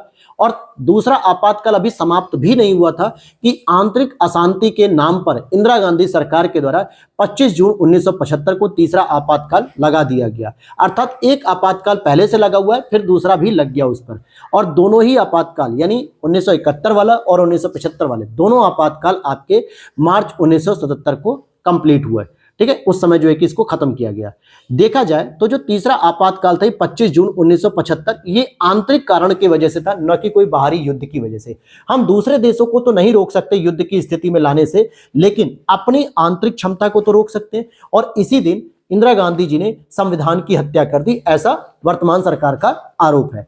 तो इन्होंने 25 जून को एक नया जो है कि दिवस मनाया कि अभी से हम प्रतिवर्ष संविधान हत्या दिवस के रूप में सेलिब्रेट करेंगे। क्लियर है बात। और इसी दौरान एक और मुक्ति दिवस भी याद रख लो आप लोग, हैदराबाद मुक्ति दिवस जिसे हम लोग कहते हैं। क्या कहते हैं? हैदराबाद मुक्ति दिवस, क्योंकि हैदराबाद निजाम के अधीन था। जब भारत आजाद हुआ तो 3 रियासतें ऐसी थी जो भारत में शामिल होने के लिए बड़ा परेशान कर रही थी। जैसे कश्मीर की रियासत थी, तो राजा हरि सिंह ने विलय पत्र पे हस्ताक्षर किए और कश्मीर भारत में शामिल हो गया। उसी तरीके से जूनागढ़ की रियासत थी जो कि गुजरात के अंतर्गत थी, वहां पर भी जनमत संग्रह कराया गया और उसे भी भारत में शामिल कर लिया गया। लेकिन हैदराबाद का निजाम कुछ ज्यादा ही मतलब कह सकते हो कि गलत व्यवहार में था और वो एक अपने अलग एटीट्यूड में था। तो वहां पे ऑपरेशन पोलो चलाया गया और ऑपरेशन पोलो के माध्यम से पुलिस कार्रवाई की गई और उसके बाद हैदराबाद को मुक्ति दिलाई गई निजाम के शासन से, और वो दिन था 17 सितंबर का। इसीलिए 17 सितंबर 1948 को ऑपरेशन पोलो की याद में 17 सितंबर से अब प्रत्येक वर्ष हम हैदराबाद मुक्ति दिवस मनाएंगे। हालांकि 17 सितंबर को ही विश्वकर्मा पूजा भी होती है। ठीक है, तो ये 2-3 त्योहार आपको याद रख लेने हैं। तो यहाँ पे अब हम आगे देखते हैं। यहाँ पे लोक परीक्षा अनुचित साधन निवारण के बारे में पढ़ लेते हैं, जो केंद्र सरकार का है। यूपी सरकार ने भी एक बिल पास किया है, लेकिन यूपी सरकार को हम यूपी स्पेशल में पढ़ लेंगे। यहाँ पे सीधे सीधे देखना है कि यूपीएससी, एसएससी, एनटीए, रेलवे भर्ती बोर्ड या बैंकिंग कार्मिक चयन संस्थान के द्वारा कोई भी परीक्षा आयोजित कराई जाती है और अगर उसमें पेपर लीक का मामला आता है या पेपर की किसी भी पारदर्शिता को भंग करने का मामला आता है, तो ऐसे में कई सारे प्रावधान आप पे लागू किए जाएंगे। अगर अनुचित साधनों का प्रयोग कर रहे हो, जैसे डिजिटल वॉच का यूज किया या फिर आपने किसी माइक का यूज कर लिया, ब्लूटूथ माइक का यूज किया अपने पेपर को पास करने के लिए, तो ऐसे में 3 से 5 साल की कैद भी हो सकती है, साथ ही साथ 10 लाख रुपए तक का जुर्माना भी हो सकता है। और यह जुर्माना संज्ञेय, गैर जमानती और अशमनी है। लेकिन अगर आपने पेपर को डिस्ट्रॉय करने के लिए एक कोई संगठित अपराध किया, कोई ऑर्गेनाइज्ड क्राइम किया है, तो आपको 5 से 10 वर्ष की सजा होगी और न्यूनतम इसमें 1 करोड़ रुपए का जुर्माना भी देना पड़ सकता है। अब शुरू करते हैं नालंदा विश्वविद्यालय की बात करें तो देखिए 5वीं शताब्दी ईस्वी में कुमारगुप्त प्रथम, जो कि गुप्त वंश के शासक हैं, इन्होंने इसकी स्थापना की थी। किसने? कुमारगुप्त प्रथम ने की थी। अगर हम इसमें बात करें कुछ इंपॉर्टेंट पॉइंट की, तो 19 जून 2024 को प्रधानमंत्री नरेंद्र मोदी जी ने नालंदा जिले में स्थित राजगीर के पास उद्घाटन इसका किया, या यूं कहें कि राजगीर में इसका उद्घाटन किया गया है। देखा जाए तो नालंदा विश्वविद्यालय के लिए एक अधिनियम लाया गया था 2010 में, तभी से यह विश्वविद्यालय अस्तित्व में आ चुका था, लेकिन इसकी बिल्डिंग अभी निर्मित नहीं हो पाई थी। बिल्डिंग को बनाने का काम चल रहा था, इसलिए ये न्यू दिल्ली में अपने ऑफिस से ही सारा काम देख रहे थे। और इस बिल्डिंग को बनाने में केवल भारत का ही योगदान नहीं है, बल्कि पूर्वी एशियाई देशों का भी योगदान है, जिसमें आपके इंडोनेशिया, मलेशिया, ब्रुनेई और थाईलैंड, कंबोडिया, वियतनाम, ये सभी देश हैं। यानी इनका संयुक्त रूप से सहयोग किया गया है और इसी वजह से इस विश्वविद्यालय को गैर राज्य विश्वविद्यालय, गैर लाभकारी संस्था होने के साथ साथ स्वशासी अंतर्राष्ट्रीय संस्थान होने का दर्जा प्राप्त किया गया। अर्थात ये अंतर्राष्ट्रीय विश्वविद्यालय हो गया जहां पे ये देश के छात्र भी आके पढ़ सकते हैं। और साथ ही साथ नालंदा विश्वविद्यालय अधिनियम 2010 के अकॉर्डिंग राष्ट्रीय महत्व का एक संस्थान इसे घोषित किया गया है। और जो भी संस्थान राष्ट्रीय महत्व का घोषित किया जाता है, उसके जो विजिटर होते हैं वो ऑलवेज राष्ट्रपति होते हैं। कौन होते हैं? प्रेसिडेंट होते हैं। और इसके कुलाधिपति यानी चांसलर की बात करेंगे तो प्रोफेसर अरविंद पनगड़िया जी हैं, जो वर्तमान में 16वें वित्त आयोग के अध्यक्ष भी हैं। और प्रोफेसर अभय कुमार सिंह, इन्हें अंतरिम कुलपति बनाया गया, इंटरिम वाइस चांसलर इनको नॉमिनेट किया गया है। तो यहाँ पे आगे देखते हैं अब हम लोग। अब देखिए यहाँ पे नेशनल इलेक्शन की बात करेंगे, जो आपका 2024 का लोकसभा चुनाव हुआ था। इसमें अगर आप देखोगे तो ये 18वीं लोकसभा का चुनाव था, पहली चीज। और इस 18वीं लोकसभा में जो पार्टी जीती है वो एनडीए के नाम से सरकार बनाई है, क्योंकि इसमें पूर्ण बहुमत बीजेपी को भी नहीं मिल पाया, जो 272 का आंकड़ा पार करना होता है, लेकिन बीजेपी को भी 239-40 के आसपास सीट मिल पाई थी, उसको भी 30-35 सीटों की दरकार थी। तो जहां पे जो सरकार बनी वो नेशनल डेमोक्रेटिक अलायंस के नाम से सरकार बनी है। मोदी जी ने 9 जून 2024 को तीसरी बार भारत के प्रधानमंत्री बने, अर्थात शपथ ली थी उस दिन। लेकिन मोदी जी ने अपने जो शपथ ग्रहण समारोह था 20वें प्रधानमंत्री बनने के दौरान, तो 2 पॉलिसी फॉलो की, एक नेबरहुड पॉलिसी और एक सागर विजन, यानी कि कुछ सागर में स्थित जो हमारे पड़ोसी देश हैं उनके भी शीर्ष प्रमुख को बुलाया गया और साथ में जो हमारे साथ बाउंड्री शेयर करते हैं उनको भी। तो टोटल 7 कंट्री के शीर्ष प्रमुख लोग आते हैं, यानी कि नेतृत्व आते हैं, जिसको हम लोग राष्ट्रपति या प्रधानमंत्री के नाम से भी जानते हैं। कहां से आए? तो बांग्लादेश की प्रधानमंत्री शेख हसीना इसमें शामिल होती है। श्रीलंका के राष्ट्रपति रानिल विक्रमसिंघे शामिल होते हैं। वर्तमान में कोई भी राष्ट्रपति बदल गया हो, बांग्लादेश का, श्रीलंका का, कहीं का भी, शपथ ग्रहण समारोह में जो आए थे आपको उनका नाम याद रखना है। भूटान के प्रधानमंत्री शेरिंग तोगबे आए थे। सेशल्स के उपराष्ट्रपति अहमद अफीक आए थे। मालदीव के राष्ट्रपति मोहम्मद मुइज्जू आए थे। मॉरिशस के प्रधानमंत्री प्रविंद जगन्नाथ और नेपाल के प्रधानमंत्री पुष्प कमल दहल प्रचंड आए थे। हालांकि नेपाल में इस समय केपी शर्मा ओली बन चुके हैं प्रधानमंत्री, लेकिन ये उस समय आए थे। तो ये बातें याद हो गई। अब अगर आपसे एक प्रश्न पूछा जाए कि 18वीं लोकसभा में सबसे युवा सांसद कौन है, तो वो आपके कौशाम्बी निर्वाचन क्षेत्र जो कि यूपी का ही है, समाजवादी पार्टी जो कि अध्यक्ष अखिलेश यादव हैं, इन्हीं के द्वारा उतारे गए एक कैंडिडेट जो कि पुष्पेंद्र सरोज नाम है इनका, ये 18वीं लोकसभा के सबसे युवा सांसद है जिनकी उम्र 25 वर्ष 3 महीने है। और अगर आपसे पूछा जाए कि सबसे युवा महिला सांसद कौन है, तो उसमें भी आपको याद रखना है सरोज तूफानी, जो कि जौनपुर शहर में मछली शहर संसदीय क्षेत्र से थे। उनकी बेटी प्रिया सरोज ये समाजवादी पार्टी के सीट पर ही चुनाव जीतकर आई हैं। तो ये सबसे युवा प्रतिनिधि हैं महिला के रूप में। क्लियर हो गया। अगर आपसे पूछता है इस बार की लोकसभा में 543 में से कितनी महिलाएं जीत कर आई हैं, तो 74 महिलाएं जीत कर आई हैं, जबकि 17वीं लोकसभा में टोटल 78 महिलाएं थी, यानी 4 महिलाओं की गिरावट देखने को मिली। 18वीं लोकसभा का जो गठन हुआ है वो 24 जून 2024 को हुआ। गठन का मतलब हुआ कि इस दिन सभी सांसदों ने जो लोकसभा मेंबर के रूप में शपथ ली और पहली बैठक इस दिन आयोजित की गई। आगे बात करेंगे कि हमारे प्रोटेम स्पीकर कौन बने थे, तो उड़ीसा से कटक संसदीय क्षेत्र से भर्तृहरि महताब साहब इसमें 18वीं लोकसभा के प्रोटेम स्पीकर बने, जो कि बीजेपी की तरफ से सांसद भी हैं। और वर्तमान में जो 17वीं लोकसभा के स्पीकर थे वही 18वीं लोकसभा के स्पीकर बने हैं ओम बिरला जी, जो कि कोटा लोकसभा सीट से राजस्थान से। ये परमानेंटली हमारे स्पीकर बन चुके हैं।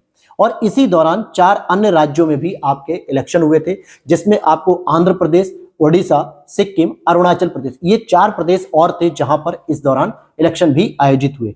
अरुणाचल प्रदेश में अगर मैं बात करूं तो वहां पे 60 सदस्यीय विधानसभा सीट है, जिसमें पेमा खांडू जी ने एक नई सरकार का गठन किया, मुख्यमंत्री बने, और इनको जो शपथ दिलाई थी वहां के उपराज्यपाल केटी पटनायक जी ने शपथ दिलाई थी। ठीक है। सिक्किम की अगर हम बात करें तो प्रेम सिंह तमांग के नेतृत्व में वहां पे नई सरकार का गठन किया गया और वहां की जो विधानसभा सीट थी वो 32 थी। इनको शपथ दिलाने वाले व्यक्ति कोई और नहीं बल्कि बनारस के ही लक्ष्मण प्रसाद आचार्य जी थे। हालांकि अब इनके पास सिक्किम का कोई राज्यपाल का कार्यभार नहीं है, बल्कि उनके पड़ोसी राज्यों का कार्यभार इनको दे दिया गया है। आंध्र प्रदेश की बात करेंगे, चंद्रबाबू नायडू जी के नेतृत्व में 175 विधानसभा सीट की जो राज्य है इसमें इनको मुख्यमंत्री बनाया गया और ये सर्वाधिक बार सीएम बन चुके हैं। आंध्र प्रदेश के 4थी बार ये सीएम का पद इन्होंने ग्रहण किया। और यहाँ पे जो राज्यपाल थे वो अब्दुल नजीर थे, जिन्होंने इनको शपथ दिलाई थी।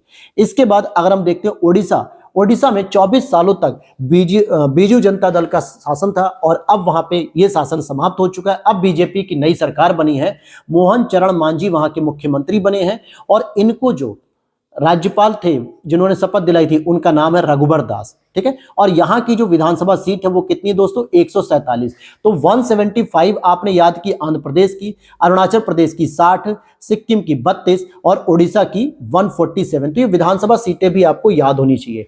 अभी हाल ही में हरियाणा में चुनाव हुआ है दोस्तों, हरियाणा की विधानसभा सीट कितनी है ये आपको पता होना चाहिए। और वर्तमान में झारखंड में भी चुनाव का प्रचार प्रसार चल रहा है, तो यहाँ पे कितनी विधानसभा सीट है ये भी आपको पता होना चाहिए, क्योंकि लेटेस्ट प्रश्न पूछे जाते हैं और एक बार नहीं 2022 2023 के प्रीलिम्स के पेपर में यूपीपीसीएस ने पूछा है इस तरीके के प्रश्नों को। अब यहाँ पे नेक्स्ट टॉपिक हम लोग देखेंगे कोझिकोड के बारे में, जिसको कालीकट भी कहा जाता था। ये भारत का पहला ऐसा शहर हो गया जो यूनेस्को के लिटरेचर सिटी के रूप में नॉमिनेट किया गया है। उत्तरी कोयल के कोझिकोड को 23 जून 2024 को भारत का पहला यूनेस्को साहित्य शहर घोषित किया गया, अर्थात यूनेस्को लिटरेचर सिटी के रूप में इसे घोषित किया गया है। अक्टूबर 2023 में ऑलरेडी कोझिकोड को यूनेस्को के क्रिएटिव सिटीज नेटवर्क में शामिल किया गया था। क्रिएटिव सिटीज यानी कि रचनात्मक शहरों की लिस्ट में शामिल किया गया था, लेकिन वर्तमान में यूनेस्को लिटरेचर सिटी के रूप में भी इसको जगह दे दी गई है। अब आते हैं हम स्मृति भूकंप 1 में। इंटरेस्टिंग लग रही हो वीडियो तो लाइक जरूर कर देना दोस्तों, और अगर पीडीएफ लेना चाहते हो तो मैं फिर से नंबर लिख देता हूं आपको 8527594636। इस पे आप व्हाट्सअप कर लेना, मेरी टीम आपको सारी डिटेल वहां पे दे देगी। लेकिन वहां पे कम से कम बता दिया करो दोस्तों कि कौन सी आपको पीडीएफ लेनी होती है। आप लोग बस सिंपल एक मैसेज कहे तो पीडीएफ बस। अरे हमारे पास बहुत सारे कोर्सेज चलते हैं अलग अलग जो है कि सब्जेक्ट की, तो सारी जानकारी वहां पे मिलती है। तो कम से कम जो पीडीएफ आप वीडियो देख के ले रहे हो तो उसका नाम जरूर लिखो कि हाँ भाई करंट अफेयर्स की चाहिए या घटना चक्र शॉर्ट नोट चाहिए या हमें लक्ष्य भेद की चाहिए, अलग अलग वहां पे सारी डिटेल्स मिलती हैं। चलिए स्मृति 1 भूकंप की बात करें तो चर्चा में ये देखिए, सबसे पहली बात कि भूकंप संग्रहालय है। भूकंप का मतलब क्या हो गया, कहीं ना कहीं भूकंप की घटना होगी। तो ये 26 जनवरी 2001 को जो गुजरात में भीषण भूकंप आया था, जिसमें लगभग 12,900 लोगों की मृत्यु हो गई थी, इस भूकंप की याद में ही जो लोग अपने परिवार के लोगों को खो चुके हैं या जिनकी मृत्यु हो गई, उनकी याद में इसको बनाया गया। चर्चा इसलिए हो गई क्योंकि 13 जून 2024 को प्रिक्स वर्सल्स के तहत 2024 में 7 संग्रहालयों की लिस्ट जारी की गई जो सबसे खूबसूरत संग्रहालय थे, जिसमें भारत की तरफ से स्मृति वन भूकंप संग्रहालय जो कि गुजरात में स्थित है, इसको भी नॉमिनेट कर दिया गया। प्रिक्स वर्सल्स क्या होता है? ये विश्व की वास्तुकला और डिजाइन को अवार्ड किया जाता है, अर्थात किसी भी बिल्डिंग वगैरह का स्ट्रक्चर कैसा है, इन सभी डिजाइन्स को अवार्ड के रूप में दिया जाता है।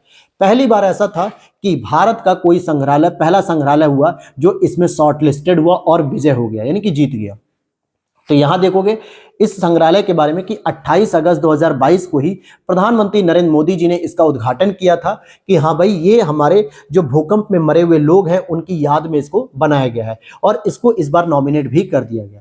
हालांकि इसमें विश्व का सबसे बड़ा मियावाकी वन भी देखने को मिलता है, लगभग 4.5 लाख पेड़ भी हैं, और ये भुजियो पहाड़ी से घिरा हुआ है, भुजियो पहाड़ी के ऊपर ही बना हुआ है, तो इसको ये भुज संग्रहालय के नाम से भी जानते हैं। आगे बात करते हैं हम लोग दिबांग बहुउद्देशीय जल विद्युत परियोजना। तो यहां से 2 प्रश्न आपके बनेंगे। पहला कि ये कहां पर निर्मित किया जा रहा है, तो अरुणाचल प्रदेश के निचली दिबांग घाटी जिले में दिबांग नदी पर ही निर्मित किया जा रहा है, जो कि 2880 मेगावाट की क्षमता से युक्त होगा। क्या है? जल विद्युत परियोजना है। इसकी आधारशिला यानी बनाने की जो शुरुआत की गई है वो 9 मार्च 2024 को प्रधानमंत्री नरेंद्र मोदी जी के द्वारा इसकी आधारशिला रखी गई है, और इसको बनाने में जो भी समय लगेगा वो समय होगा, इसका प्रस्तावित जो समय है लगभग संचालन का, तो फरवरी 2032 तक है, यानी 2024 से 2032 तक का इसमें समय लगेगा, लगभग 8 साल का इसमें समय लगेगा तैयार होने में। और जब ये तैयार हो जाएगा ना दोस्तों, तो 2 बड़े बड़े खिताब अपने नाम जीतेगा। क्या कि 278 मीटर ऊंचे बांध का निर्माण करने वाला ये भारत का सबसे ऊंचा कंक्रीट ग्रेविटी बांध होगा अभी तक में, और आरसीसी यानी रोलर कॉम्पैक्ट कंक्रीट, जो हमारी आरसीसी सड़कें होती है ना, जो सीमेंट से बनती है, उस तकनीक पे निर्मित होने वाला ये विश्व का सबसे ऊंचा आरसीसी बांध भी हो जाएगा। तो ये 2 और उपलब्धि इसके नाम पे आ जाएंगी। अदर इंपॉर्टेंट फैक्ट में अगर हम देखें तो भारत का सबसे पुराना जो जल विद्युत परियोजना है, जल विद्युत संयंत्र है, वो सिद्रोपोंग जल विद्युत स्टेशन है, जो 10 नवंबर 1897 में शुरू किया गया था वेस्ट बंगाल दार्जिलिंग में। सेला सुरंग की बात करेंगे, बहुत चर्चा में है, तो भैया इसकी जो शुरुआत की गई थी बनाने की, वो 9 फरवरी 2019 में ही मोदी जी ने आधारशिला रखी थी अरुणाचल प्रदेश में। इसको जो बनाया गया था प्रोजेक्ट वर्तक के तहत बनाया गया था, और ये बीआरओ के द्वारा निर्मित की गई है। जनरली जितनी भी पहाड़ी क्षेत्र में सड़कें हैं, सुरंगें हैं, इसका निर्माण करने वाला कोई और नहीं बल्कि बॉर्डर रोड ऑर्गेनाइजेशन, इसी के द्वारा इसका निर्माण किया जाता है। और 13,000 फीट की ऊंचाई पर यह विश्व की सबसे लंबी द्वि लेन सड़क सुरंग हो गई, यानी कि सड़क सुरंग है जो कि 2 लेन वाली, एक तरफ से जाने के रास्ते और एक तरफ से आने का रास्ता है एक ही सड़क पे। तो ये सबसे ऊंची सड़क सुरंग हो गई जो कि 13,000 के फीट की ऊंचाई पर है। ये कनेक्टिविटी जो प्रदान करती है असम से और अरुणाचल प्रदेश के बीच में कनेक्टिविटी देती है। असम के तेजपुर में और तवांग अरुणाचल प्रदेश, इनके बीच में ये कनेक्टिविटी प्रदान करेगी। आगे देखते हैं सौर्य की प्रतिमूर्ति। सौर्य की प्रतिमूर्ति यानी उनके साहस की प्रतिमूर्ति जिसे कहा जा रहा है, जो लचित बरफुकन नाम के एक व्यक्ति थे, जो अहोम साम्राज्य, जो अहोम विद्रोह वगैरह आपने पढ़ा ना असम में, अहोम साम्राज्य की शाही सेना के जनरल या यूं कहें कि सेनाध्यक्ष थे लचित बरफुकन। इनके शौर्य से प्रभावित होकर ही इनके लिए शौर्य की प्रतिमूर्ति का निर्माण किया गया, और इसकी जो अनावरण किया गया 9 मार्च 2024 को प्रधानमंत्री नरेंद्र मोदी जी ने असम के जोरहाट शहर में, असम के जोरहाट जिले में कांस्य प्रतिमा का अनावरण किया। तो कहां पे है? जोरहाट में। और असम में इनकी याद में 24 नवंबर को लचित दिवस मनाया था प्रतिवर्ष, और ये केवल रीजनल लेवल पे यानी असम में होता है, पूरे नेशनल लेवल पर नहीं होता है। अदर फैक्ट की बात करें तो एक और मूर्ति हम आपको बताएंगे, एकात्मकता की मूर्ति, स्टैचू ऑफ वननेस। ये क्या है? ये आदि गुरु शंकराचार्य की विशाल प्रतिमा है जो मानधाता पर्वत पे खंडवा एमपी में मतलब कि स्थापित की गई है, और इसका उद्घाटन आपके तत्कालीन मुख्यमंत्री शिवराज सिंह चौहान जी के द्वारा किया गया। एक और प्रतिमा मैं आपको बता दूं, स्टैचू ऑफ सोशल जस्टिस यानी न्याय की मूर्ति, स्टैचू ऑफ सोशल जस्टिस जो भीमराव अंबेडकर जी को समर्पित है, विजयवाड़ा आंध्र प्रदेश में स्थित है, जो कि विश्व की सबसे ऊंची प्रतिमा है। इसका जब उद्घाटन किया गया था जनवरी 2024 में, तब चंद्रबाबू नायडू की सरकार नहीं थी बल्कि जगन मोहन रेड्डी की सरकार थी, और उनके द्वारा इसका उद्घाटन किया गया था। क्लियर है बात? अब यहाँ पर हम देखते हैं एक और इम्पॉर्टेंट टॉपिक को, जो आपका नाम रहेगा राष्ट्रीय डॉल्फिन शोध केंद्र। अच्छा, वीडियो के लास्ट में आप लोग कमेंट करके जरूर बताना कि इस तरीके का जो नया इनिशिएट हमने लिया है ये कितना बेहतर है आपके लिए और कितना अच्छा है कि नहीं, ये जरूर हम लोगों को कमेंट करके बताइएगा, ताकि हमें पता चले कि हमें आगे का इंटरनेशनल आपको इस तरीके से पढ़ाना है कि नहीं, आर्थिकी आपको इस तरीके से पढ़ाया जाए कि नहीं, या यूपी स्पेशल पढ़ाया जाए या नहीं पढ़ाया जाए। अगर आपको लगता है कि नहीं सर ये इंटरेस्टिंग नहीं है, पहले वाला ही सही है, तो हम लोग भी अपना समय बचाएं और अपने समय को फिर हम आपके लिए दूसरे प्रोजेक्ट में लगाएं, जैसे टेस्ट सीरीज हो गया, तपस्या नोट्स हो गया, बहुत सारे काम पेंडिंग है, ऐसा नहीं कि काम नहीं है, लेकिन आप लोगों के लिए इजी करने के लिए पैटर्न यूज किया गया। अगर आपको लगता है कि नहीं सर ये यूजफुल है तो कमेंट करके बताइएगा, तो हम आगे भी इन सब्जेक्ट को शुरू करें, और अगर लगता है कि नहीं सर इतना यूजफुल नहीं है तो हम इसे रोक सकते हैं। ठीक है, आप लोगों के जैसे कमेंट आएंगे उस पर ही निर्भर करेगा। राष्ट्रीय डॉल्फिन शोध केंद्र की बात करें तो वर्तमान में 6 हमारे पास जीवित प्रजातियां हैं पूरे विश्व के स्तर पर डॉल्फिन की। कौन कौन सी? अमेजन डॉल्फिन जो अमेजन नदी दक्षिण अमेरिका में पाई जाती है, सिंधु नदी डॉल्फिन, गंगा नदी डॉल्फिन, इरावदी नदी डॉल्फिन, तुकुजी नदी डॉल्फिन और यांगजी नदी डॉल्फिन। तो ये 6 प्रकार की जो डॉल्फिन है जो अभी जीवित है। बाकी जो 7वीं नदी डॉल्फिन है जिसको हम बैजी या चीनी कहते हैं, ये लुप्त हो चुकी है 2006 में ही। यहाँ पे बात समझते हैं कि 5 अक्टूबर को राष्ट्रीय डॉल्फिन दिवस भी आयोजित किया जाता है। चर्चा क्यों है? क्योंकि बिहार के सीएम नीतीश बाबू जी ने क्या किया, राष्ट्रीय डॉल्फिन शोध केंद्र का उद्घाटन पटना में किया है। अभी आपने पढ़ा होगा या आगे चल के पढ़ोगे कि राष्ट्रीय डॉल्फिन अभ्यारण्य के नाम से, तो अभ्यारण्य आपके भागलपुर जिले में है, लेकिन यहाँ पे रिसर्च सेंटर खोला जा रहा है, जो कि भारत के साथ साथ एशिया का भी एक पहला केंद्र ऐसा है जो पटना में ओपन किया है, जो उनके फूड पैटर्न और क्लाइमेटिक चेंज के इंपैक्ट का रिसर्च करेगी। क्लियर? इज इट क्लियर इतना? अदर फैक्ट के रूप में अगर हम देखते हैं तो अक्टूबर 2023 में एशिया एवं दक्षिण अमेरिका के टोटल 11 देश जहां जहां पर ये पाई जाती है। अब जैसे अगर अमेजन नदी की बात करें तो अमेजन नदी का विस्तार बहुत बड़ा है, ठीक है, उसका बेसिन बहुत बड़ा है, जिसमें पेरू हो गया, कोलंबिया हो गया, वेनेजुएला हो गया, ब्राजील हो गया, बोलीविया हो गया, इन सभी में डॉल्फिन पाई जाती होगी। तो वहां के और एशिया के टोटल 11 देशों ने मिलकर इन 6 प्रजातियों के संरक्षण के लिए कोलंबिया की राजधानी बोगोटा में यानी बागोटा में एक हस्ताक्षर किया, global declaration for river dolphin by 2030। यानी 2030 तक हम इन पूरी जो नदी डॉल्फिन है इनके संरक्षण के लिए प्रयासरत रहेंगे। तो ये आपका बगोटा हस्ताक्षर के नाम से जाना जाएगा। आगे चुनावी बॉन्ड की बात कर लेते हैं। चुनावी बॉन्ड को जो असंवैधानिक घोषित किया गया, तो इसमें जो भी 2-3 पॉइंट पूछे जा सकते हैं एग्जाम में, उसको ध्यान में रखते हुए बात करेंगे। तो 2 जून 2018 को, कब दोस्तों? 2 जून 2018 को आर्थिक कार्य विभाग वित्त मंत्रालय के द्वारा इसको जारी किया गया था। यानी 2 जनवरी 2018 को वित्त मंत्रालय ने इसके लिए अधिसूचित किया था। लेकिन वर्तमान में 15 फरवरी 2024 को 5 सदस्यीय संवैधानिक पीठ ने इसको असंवैधानिक घोषित कर दिया कि ये असंवैधानिक बॉन्ड है और अब इसके द्वारा कोई भी धन इकट्ठा नहीं किया जाएगा। किस आधार पर असंवैधानिक कहा था? तो यहाँ पे जो 5 सदस्यीय पीठ थी सुप्रीम कोर्ट की, इन्होंने कहा कि फंडामेंटल राइट के अकॉर्डिंग आर्टिकल 19(1)(a) के तहत सूचना के अधिकार का उल्लंघन है कि जो मतदाता अपनी सरकार का चयन कर रहा है उसके बारे में हमें यही नहीं पता चल रहा है कि वो किस प्राइवेट कंपनी से या किस जो है कि व्यापारी से धन एकत्रित कर रहा है। तो जब हमें ये जानकारी नहीं है तो हम किस बेस पे अपनी राजनीतिक पार्टी को एक नया मुखिया चुनेंगे? अर्थात सूचना के अधिकार का उल्लंघन किया जा रहा था, और जो कि एक फंडामेंटल राइट था, और इसके वायलेशन की वजह से इसे असंवैधानिक घोषित कर दिया गया।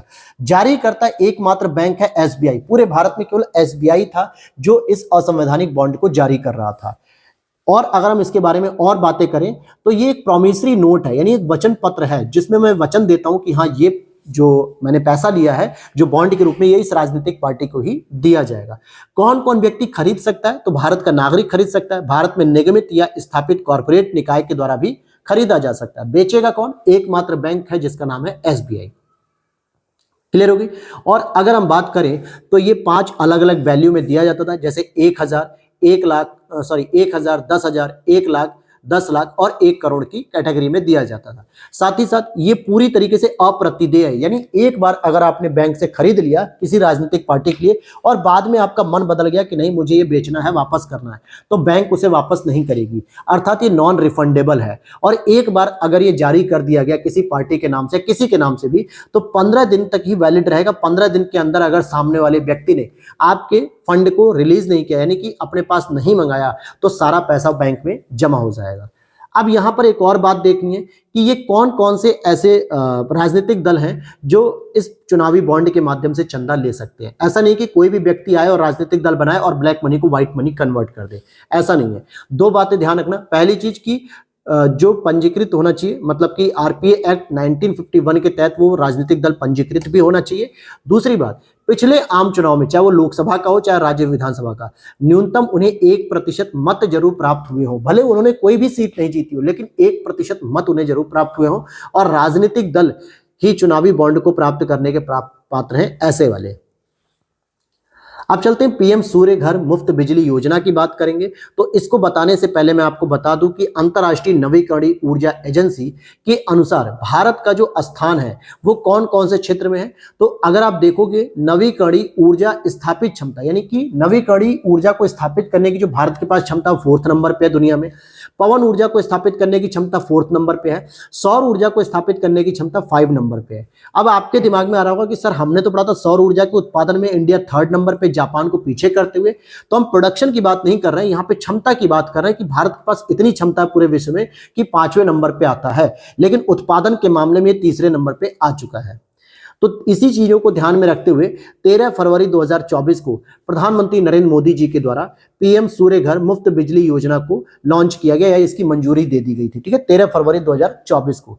इसके अंतर्गत क्या होगा कि 1 करोड़ परिवारों के घर पे क्या किया जाएगा, सोलर पैनल लगाया जाएगा, और उन 1 करोड़ परिवारों को प्रत्येक महीने 300 यूनिट निःशुल्क बिजली मिलेगी। और भाई 300 यूनिट जो है कि बहुत होती है, आप उसमें इजीली 1 से 2 पंखे चला सकते हो, 1 टीवी चला सकते हो, 2-3 मोबाइल चार्ज कर सकते हो, और 3 से 4 बल्ब लगा सकते हो। बहुत सारी चीजें आपकी इजीली चल जाती है। तो 300 यूनिट काफी होता है दोस्तों। ठीक है, तो ये इतना निःशुल्क आपको दिया जाएगा। उत्तराखंड यूसीसी की बात कर लेते हैं, समान नागरिक संहिता। देखिए यहाँ पे जो लिख रहा है कि 6 फरवरी 2024 को समान नागरिक संहिता उत्तराखंड 2024 के शीर्षक से इसको प्रस्तुत किया गया और 7 फरवरी को पारित किया गया। ये इतना इंपॉर्टेंट नहीं, बस ये जानना कि ये विधेयक पारित करने वाला ये पहला राज्य बन चुका है उत्तराखंड। क्योंकि आप लोगों ने पढ़ा है कि गोवा पहला राज्य जहां पे समान नागरिक संहिता लागू है, लेकिन वहां पे 1859 के आसपास ही लागू कर दी गई थी, यानी स्वतंत्रता से पहले। अगर पूछा जाता है भाई कि स्वतंत्रता के बाद पहला राज्य कौन सा बना, तो उत्तराखंड बना, जिसने इस विधेयक को पारित किया। जिसकी क्या उद्देश्य है, तो उद्देश्य है कि भाई विवाह यानी मैरिज हो गया, डाइवोर्स यानी कि तलाक हो गया, उत्तराधिकार हो गया, सहवासी संबंध जिसे हम लिव इन रिलेशनशिप कहते हैं, इन संबंधी सभी विषयों पे कानून का निर्माण किया जाएगा जो प्रत्येक धर्म, प्रत्येक समुदाय, प्रत्येक जातियों पे लागू होगा। ठीक है, और ये नियम आपका राज्यातीत भी है। राज्यातीत का मतलब जो व्यक्ति उत्तराखंड का निवासी है, उत्तराखंड में रह रहा है, तो उस पर तो लागू होगा ही होगा, लेकिन जो व्यक्ति उत्तराखंड का निवासी है लेकिन उत्तराखंड में रह नहीं रहा है, वो कहीं बाहर दूसरे स्टेट में रह रहा है, किसी दूसरी जगह काम कर रहा है, तो उसके ऊपर भी ये नियम लागू होगा। बशर्ते ये नियम शेड्यूल ट्राइब्स पे लागू नहीं होगा। किस पे लागू नहीं होगा? शेड्यूल ट्राइब्स पे लागू नहीं होगा। ठीक है, अब यहां पे बात करेंगे यूसीसी निर्माण के लिए जो समिति बनाई गई थी, वो रंजना प्रकाश देसाई की अध्यक्षता में बनाई गई थी, जो कि सुप्रीम कोर्ट की सेवानिवृत्त न्यायाधीश भी हैं। भारत रत्न की बात करेंगे 2024 में, हालांकि इसकी शुरुआत 2 जनवरी 1954 को की गई थी, 2 जनवरी 1954 को, और 1955 में पहली बार यह प्रावधान किया गया कि भाई मरणोपरांत व्यक्तियों को भी दिया जाना चाहिए। 1955 में तो पहली बार पूर्व प्रधानमंत्री लाल बहादुर शास्त्री जी थे जिनको पहली बार मरणोपरांत जो है कि पुरस्कार दिया गया। और ध्यान देना कि प्रत्येक वर्ष देने की इसकी कोई अनिवार्यता नहीं है, कोई जरूरी नहीं है कि इसको हर साल ही दिया जाए। और यही वजह है कि अब तक टोटल 53 लोगों को जो है कि दिया जा चुका है, जिसमें 48 पुरुष हैं, 5 महिलाएं हैं। अब यहाँ पे बात करेंगे कि 2024 में जो भारत रत्न दिए गए वो 5 लोगों को दिए गए, जबकि जनरली ये माना जाता है कि इसमें 3 लोगों से अधिक को नहीं दिया जाना चाहिए, लेकिन इस बार इसमें 5 लोगों को दिए गए। कौन कौन? कर्पूरी ठाकुर जी जो कि बिहार से संबंधित है, इनको मरणोपरांत मिला। चौधरी चरण सिंह जी जो कि उत्तर प्रदेश के बागपत जिले से संबंधित है, ये मुख्यमंत्री भी रहे हैं और भारत के प्रधानमंत्री भी रहे हैं, मरणोपरांत इनको भी मिला है। पीवी नरसिम्हा राव जी की बात करेंगे तो ये भी भारत के प्रधानमंत्री रहे हैं, तो इनको भी मरणोपरांत मिला।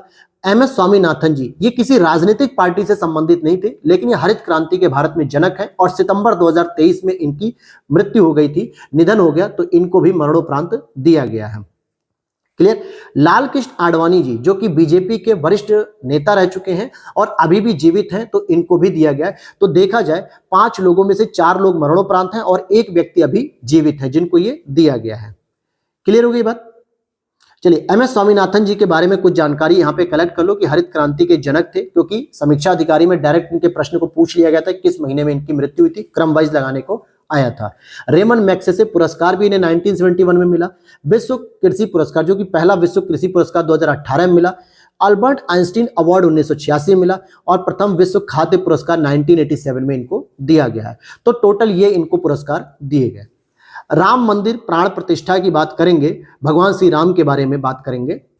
तो अगर हम इसकी बात करते हैं तो राम मंदिर की जो आधारशिला रखी गई थी, शिलान्यास किया गया था, ये मोदी जी ने मंदिर की आधारशिला रखी थी, यानी 5 अगस्त 2020 को रखी गई थी। कब रखी गई थी? 5 अगस्त 2020 को रखी गई थी। और अब जो है आप देखोगे कि 22 जनवरी 2024 को इनकी प्राण प्रतिष्ठा की गई, यानी मंदिर लगभग बन के तैयार हो चुका था, हालांकि पूरा नहीं बना है, अभी भी यह काम चल रहा है, लेकिन मूर्ति स्थापित की गई थी।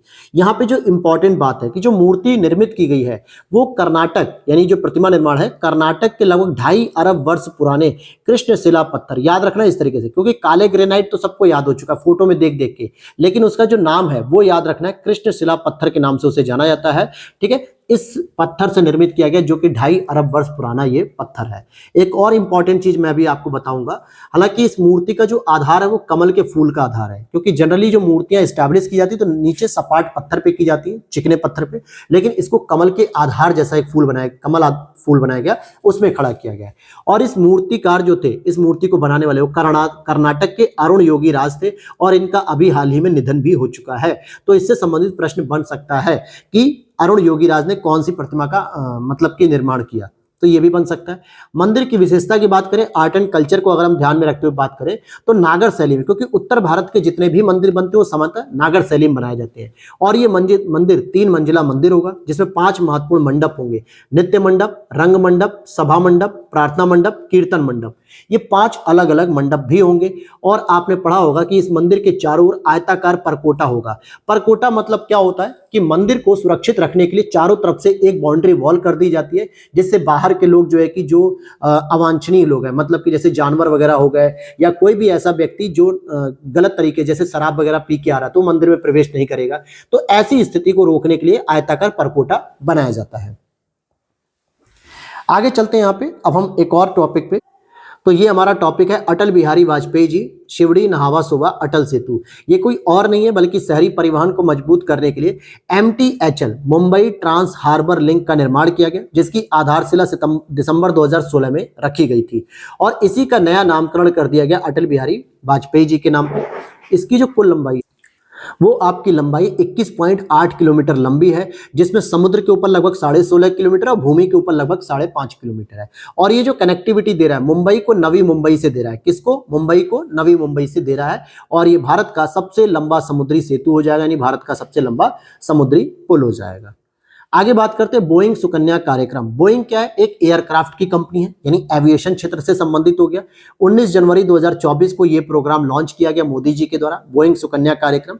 भारतीय विमानन यानी एविएशन क्षेत्र में महिलाओं का सशक्तिकरण करने के लिए यह प्रोग्राम लॉन्च किया गया कि भारतीय विमानन क्षेत्र जैसे आपके पायलट हो गए, एयर होस्टेस हो गई, एयरपोर्ट अथॉरिटीज हो गई, बहुत सारे ऐसे काम हैं जहां पे महिलाओं को अपना योगदान देने की जरूरत है। तो इसी चीज को बढ़ावा देने के लिए मोदी सरकार के द्वारा जनवरी 2024 में बोइंग सुकन्या कार्यक्रम को लॉन्च किया गया है। और इसी के साथ साथ आप देखोगे कि 19 जनवरी 2024 को मोदी जी ने बंगलुरु कर्नाटक में Boeing India engineering and technology centre परिसर का उद्घाटन भी किया, जहां पे इससे संबंधित आपको एजुकेशन प्रोवाइड कराई जाएगी।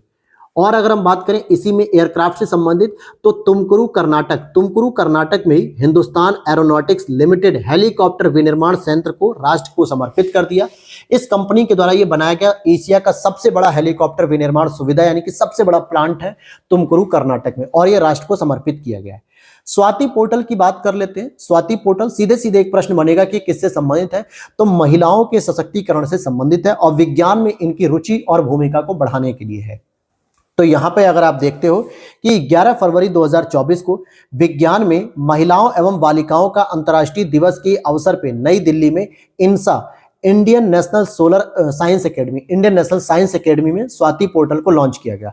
स्वाति पोर्टल की जो फुल फॉर्म है वो क्या है? Science for women. यहीं से समझ में आ गया कि साइंस फॉर विमेन और टेक्नोलॉजी एंड इनोवेशन, यानी कि महिलाओं का विज्ञान और तकनीक और नवाचार में योगदान बढ़ावा देने के लिए स्वाति पोर्टल का यूज किया गया और एविएशन क्षेत्र में उनके बढ़ावा देने के लिए, सशक्तिकरण के लिए बोइंग सुकन्या कार्यक्रम शुरू किया गया।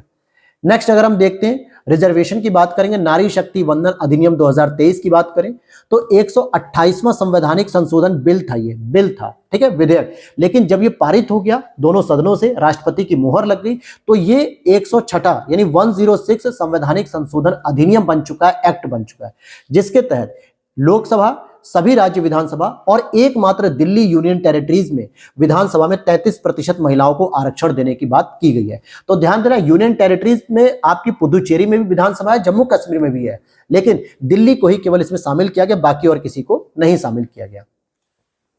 और अगर मैं आपको बताऊं कि समस्त महिला समुदाय का आरक्षण है, कोई श्रेणीवार आरक्षण नहीं है, परंतु SC ST महिलाओं को अलग से आरक्षण ना देके जो इनके लिए सीट रिजर्व है SC ST की, जैसे आपको पता है कि लोकसभा में SC के लिए 84 सीटें हैं, ST के लिए 47 सीटें हैं, तो इन्हीं दोनों सीटों में इन महिलाओं के लिए 33% का रिजर्वेशन इंक्लूड किया गया, अलग से नहीं है। यहां पढ़ो, SC ST की आरक्षण सीटों में ही महिला का 33% आरक्षण होगा, इनका कोई अलग से आरक्षण नहीं होगा, और यह स्टेटमेंट बनाया जाता है।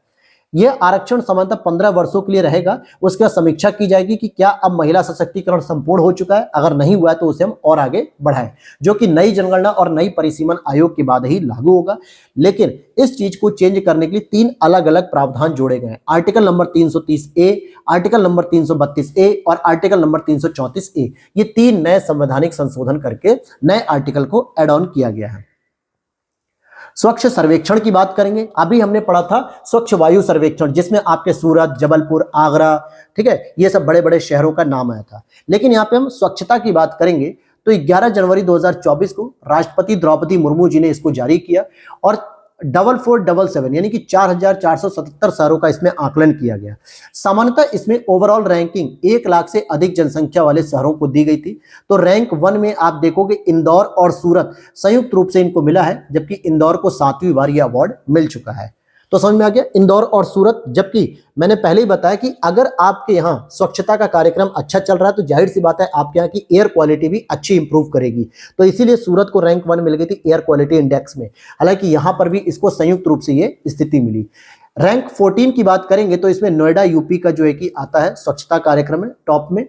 1 लाख से कम जनसंख्या की अगर हम बात करते हैं तो यहाँ पे आप देखोगे महाराष्ट्र का सासवड़ जिला जो है वो रैंक 1 आता है, छत्तीसगढ़ का पाटन जिला रैंक 2 आता है। लेकिन सर्वश्रेष्ठ गंगा शहरों की बात करें तो जाहिर सी बात है गंगा के किनारे स्थित जो शहर है उसमें रैंक 1 में आपका वाराणसी आ जाएगा, रैंक 2 में प्रयागराज आएगा, रैंक 3 में बिजनौर आएगा।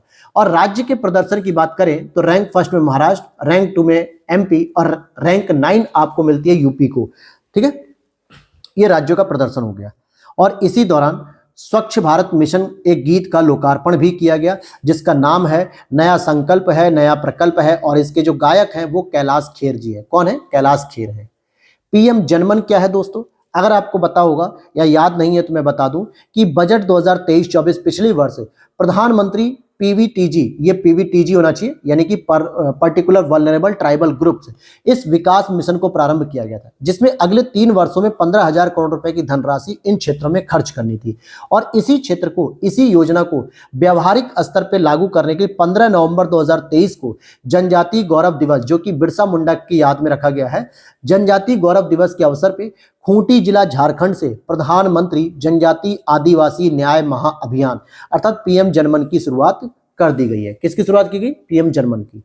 ठीक है, अब यहां पर अगर आप देखोगे तो एक इंपॉर्टेंट टॉपिक एक और है, नमो ड्रोन दीदी योजना, जो कि 15 अगस्त 2023 को 77वें स्वतंत्रता दिवस के अवसर पर मोदी जी ने इसकी घोषणा की थी। इसके अंतर्गत क्या है कि अगस्त में घोषणा करने के बाद 30 नवंबर 2023 को प्रधानमंत्री नरेंद्र मोदी जी ने प्रधानमंत्री महिला किसान ड्रोन केंद्र का शुभारंभ किया। महिला वर्ड भी यूज हो रहा है और किसान भी हो रहा है। इसका मतलब क्या हो गया? यहां पर 15,000 चयनित महिलाएं जो सेल्फ हेल्प ग्रुप से चयनित की गई थी उनको ड्रोन प्रदान किया जाएगा, और जिसका प्रयोग ये लोग नैनो उर्वरकों का छिड़काव करेंगे और कीटनाशक का छिड़काव करेंगे। हालांकि 11 मार्च 2024 को 1000 नमो ड्रोन सौंपे गए हैं। अब आगे यहाँ पे 3 प्रमुख तिथि याद रख लो आप लोग कि 15 नवंबर जनजातीय गौरव दिवस बिरसा मुंडा जी की याद में, 26 दिसंबर वीर बाल दिवस। वैसे तो बाल दिवस आप लोग मनाते हैं 14 नवंबर को, लेकिन ये 26 दिसंबर वीर बाल दिवस की बात है। और 14 अगस्त विभाजन विभीषिका स्मृति दिवस, जिस दिन भारत और पाकिस्तान का विभाजन हुआ था उसकी याद में इसको रखा गया है। नमो भारत ट्रेन की बात करते हैं। इससे पहले आपने नमो भारत मेट्रो ट्रेन की बात की थी मेरे साथ, या यूं कहें कि हमने वंदे मेट्रो ट्रेन की बात की थी जो अहमदाबाद से भुज था। लेकिन यहां पे नमो भारत ट्रेन की बात की जा रही है। 20 अक्टूबर 2023 को प्रधानमंत्री मोदी जी ने गाजियाबाद के साहिबाबाद रैपिड एक्स स्टेशन पर दिल्ली गाजियाबाद मेरठ आरआरटीएस गलियारे के प्राथमिकता वाले खंड का उद्घाटन कर दिया है। और ये होते क्या है RRTS, regional rapid transit system, यानी कि क्षेत्रीय रूप से जो है कि बहुत तेजी से आपको परिवहन सुविधा मिलेगी, जिसमें 8 गलियारे बनाए जा रहे हैं जो दिल्ली के आसपास के शहरों को दिल्ली से जोड़ने के लिए, जैसे हरियाणा के कुछ शहर हो गए, राजस्थान के कुछ शहर हो गए, यूपी के कुछ शहर हो गए। तो इसमें जो पहला जो रूट खोला गया वो आपका मेरठ से दिल्ली कनेक्टिविटी के लिए खोला गया, और इसी को पहली नमो भारत ट्रेन नाम दिया गया जो कि राष्ट्र को समर्पित कर दी गई। और ये गंगा डॉल्फिन के बारे में मैंने ऊपर ऑलरेडी आप लोगों को डिटेल से बता दिया है। बस यहाँ पे आप एक और पॉइंट याद रख लीजिए, जनजातीय विश्वविद्यालय जो कि तेलंगाना में ओपन किया गया है, जो पहला भारत का विश्वविद्यालय होगा जो जनजातियों पर आधारित होगा। इस विश्वविद्यालय का जो नाम है दोस्तों वो क्या है, समक्का सरक्का केंद्रीय जनजातीय विश्वविद्यालय। समक्का सरक्का केंद्रीय जनजातीय विश्वविद्यालय जो कि भारत का पहला जनजातीय विश्वविद्यालय है, और ये तेलंगाना में ओपन किया जा रहा है। आगे देखते हैं ट्रैवल फॉर लाइफ। लाइफ का मतलब हो गया लाइफ स्टाइल फॉर एनवायरमेंट, यानी कि ऐसी हमारी लाइफ स्टाइल होनी चाहिए जो पर्यावरण के अनुकूल होनी चाहिए। और इस मिशन की शुरुआत 1 नवंबर 2021 को ग्लासगो में COP26 के दौरान मोदी जी ने इसको प्रस्तावित किया था। हालांकि तब प्रस्तावित किया था, लेकिन भारत में आके उन्होंने अगले वर्ष 20 अक्टूबर 2022 को एकता नगर गुजरात से स्टैचू ऑफ यूनिटी से सरदार पटेल जी की जो मूर्ति है वहां से मोदी जी ने मिशन लाइफ की औपचारिक शुभारंभ भी कर दिया था। एकात्मकता की मूर्ति ये ऑलरेडी मैंने आपको ऊपर बता दी, बस ये यहाँ पे डबल आ गया था, लिख दिया गया था। लेकिन यहाँ पे कुछ और भी मूर्तियां हैं जो आपको बताना होनी चाहिए।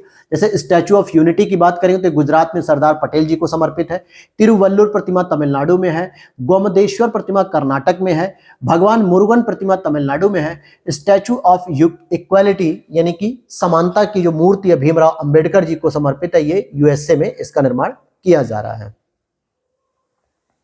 अच्छा, एक और ये पॉइंट आपको याद रखना है कि 23 सितंबर 2018 को ही आयुष्मान भारत प्रधानमंत्री जन आरोग्य योजना को प्रारंभ किया गया, जो कि रांची झारखंड से प्रारंभ किया गया था। ये जो आज आप आयुष्मान कार्ड वगैरह की बात करते हो जिससे मुफ्त में इलाज होता है, हर परिवार को 5 लाख रुपए का प्रति वर्ष बीमा दिया जाता है, तो ये योजना आपके रांची झारखंड से शुरू की गई थी 23 सितंबर 2018 को। अब आते हैं खाद्य पशु के दर्जा, और ये हमारा लास्ट पेज होगा, जिसके बाद आपका नेशनल करंट अफेयर्स का जो फास्ट रिवीजन था इंपॉर्टेंट टॉपिक और इंपॉर्टेंट बिंदुओं के साथ वो आपका कवर हो जाएगा। वीडियो अच्छी लगी तो लाइक जरूर कर देना दोस्तों, ताकि हमें भी मोटिवेशन मिले। हम भी 2-3 घंटा पूरा समय देते हैं, तब जाके हम इस पर पूरा एक काम कर पाते हैं, फिर उसके लिए 2 घंटे की वीडियो बनाते हैं, यानी 5 से 6 घंटे हम अपने डेली के यूपी पीसीएस प्रीलिम्स के क्रूशियल टाइम में आपको दे रहे हैं। तो एक लाइक तो दोस्तों इसके लिए बन ही सकता है, और अच्छी लग रही हो तो शेयर भी करो और दोस्तों के साथ भी। खाद्य पशु दर्जे की बात करेंगे तो food safety standard authority of India, जिसको हम लोग इन शॉर्ट फसाई भी बोल देते हैं, इसने मिथुन को यह दर्जा दिया है। मिथुन क्या है, पर्वतों के पशु के नाम से भी जाना जाता है, और सर्वाधिक संख्या इनकी अरुणाचल प्रदेश में ही है। जबकि इससे पिछले वर्ष भी इन्होंने याक नाम के एक हिमालयी पशु को यह दर्जा दिया था, याक नाम का। ठीक है, तो याक भी हो गया और मिथुन भी हो गया। सांची सौर शहर की बात करेंगे, सितंबर 2023 को सीएम शिवराज सिंह चौहान, उस समय सीएम यही थे एमपी के, हालांकि अब ये केंद्रीय कैबिनेट मंत्री हो चुके हैं, लेकिन उस समय यही सीएम थे वहां के। इन्होंने भारत के प्रथम सौर शहर सांची का लोकार्पण किया, और सांची स्तूप के बारे में 1989 में इसको विश्व धरोहर सूची में भी शामिल किया जा चुका है। अब यहाँ पे बात करेंगे अदर फैक्ट के रूप में, मोढेरा जो कि गुजरात का है, इसको 24/7 सौर ऊर्जा से संचालित होने वाला ये पहला गांव बन चुका है, जहां पे पूरे गांव में लाइट जो है कि सौर ऊर्जा पैनल पे निर्भर है, मोढेरा गुजरात में। और अब हमारा लास्ट टॉपिक है पीएम विश्वकर्मा योजना के बारे में। 17 सितंबर 2023 को विश्वकर्मा जयंती मनाई जाती है, और ध्यान देना अभी हैदराबाद मुक्ति दिवस भी अब इसी दिवस को मनाया जा रहा है, और इसी अवसर पे प्रधानमंत्री नरेंद्र मोदी जी ने न्यू दिल्ली में इसे लॉन्च किया, पीएम विश्वकर्मा योजना। इस योजना के लिए जो नोडल मंत्रालय होगा वो एमएसएमई नोडल मंत्रालय होगा, जिसमें विभिन्न प्रकार की जो कैटेगरीज है वो सभी विश्वकर्मा योजना के अंतर्गत आएंगी, जो छोटे छोटे कारीगर होते हैं। ठीक है, तो इसके लिए नोडल मंत्रालय हो गया। और इसकी टैगलाइन है कि हमारे काम को सम्मान भी किया जाएगा, हमारी सामर्थ्य भी बढ़ेगी और हमारी प्रॉस्पेरिटी अर्थात समृद्धि भी बढ़ेगी। और ये योजना अभी 5 वर्ष के लिए शुरू की गई, 2023-24 से लेकर 2027-28 तक के लिए लागू की गई है। तो ये टोटल आपका करंट अफेयर्स का नेशनल टॉपिक आपका कंप्लीट हो चुका है। कौन सा आज हमने रैपिड फायर चलाया, तो आज हमने चला दिया नेशनल करंट अफेयर्स का रैपिड फायर। ठीक है, ये आपका हो गया फास्ट रिवीजन। और आप इसको पीडीएफ को 8527594636 इस पे व्हाट्सअप करके पीडीएफ को परचेस कर सकते हैं। और जिन्होंने ऑलरेडी परचेस कर लिया वो इस तरीके की हाईलाइट पीडीएफ के लिए 2 दिन का वेट करें, क्योंकि अभी ये पूरी तरीके से तैयार नहीं हो पाई है। तो अभी जो आपके पास पीडीएफ है आप उसे ही पढ़ो। टेलीग्राम पे मैं अपडेट कर दूंगा, टेलीग्राम का भी लिंक वीडियो के नीचे दिया गया है, नहीं तो आप हमारे ग्लैंस एकेडमी ऑफिशियल इस नाम से अगर आप सर्च करोगे तो आपको मिल जाएगा। टेलीग्राम पे भी लगभग 14,000 से अधिक उसकी फैमिली हो चुकी है। तो उम्मीद करता हूं वीडियो अच्छी लगी होगी। तो मिलना नेक्स्ट वीडियो में। जय हिंद, जय भारत।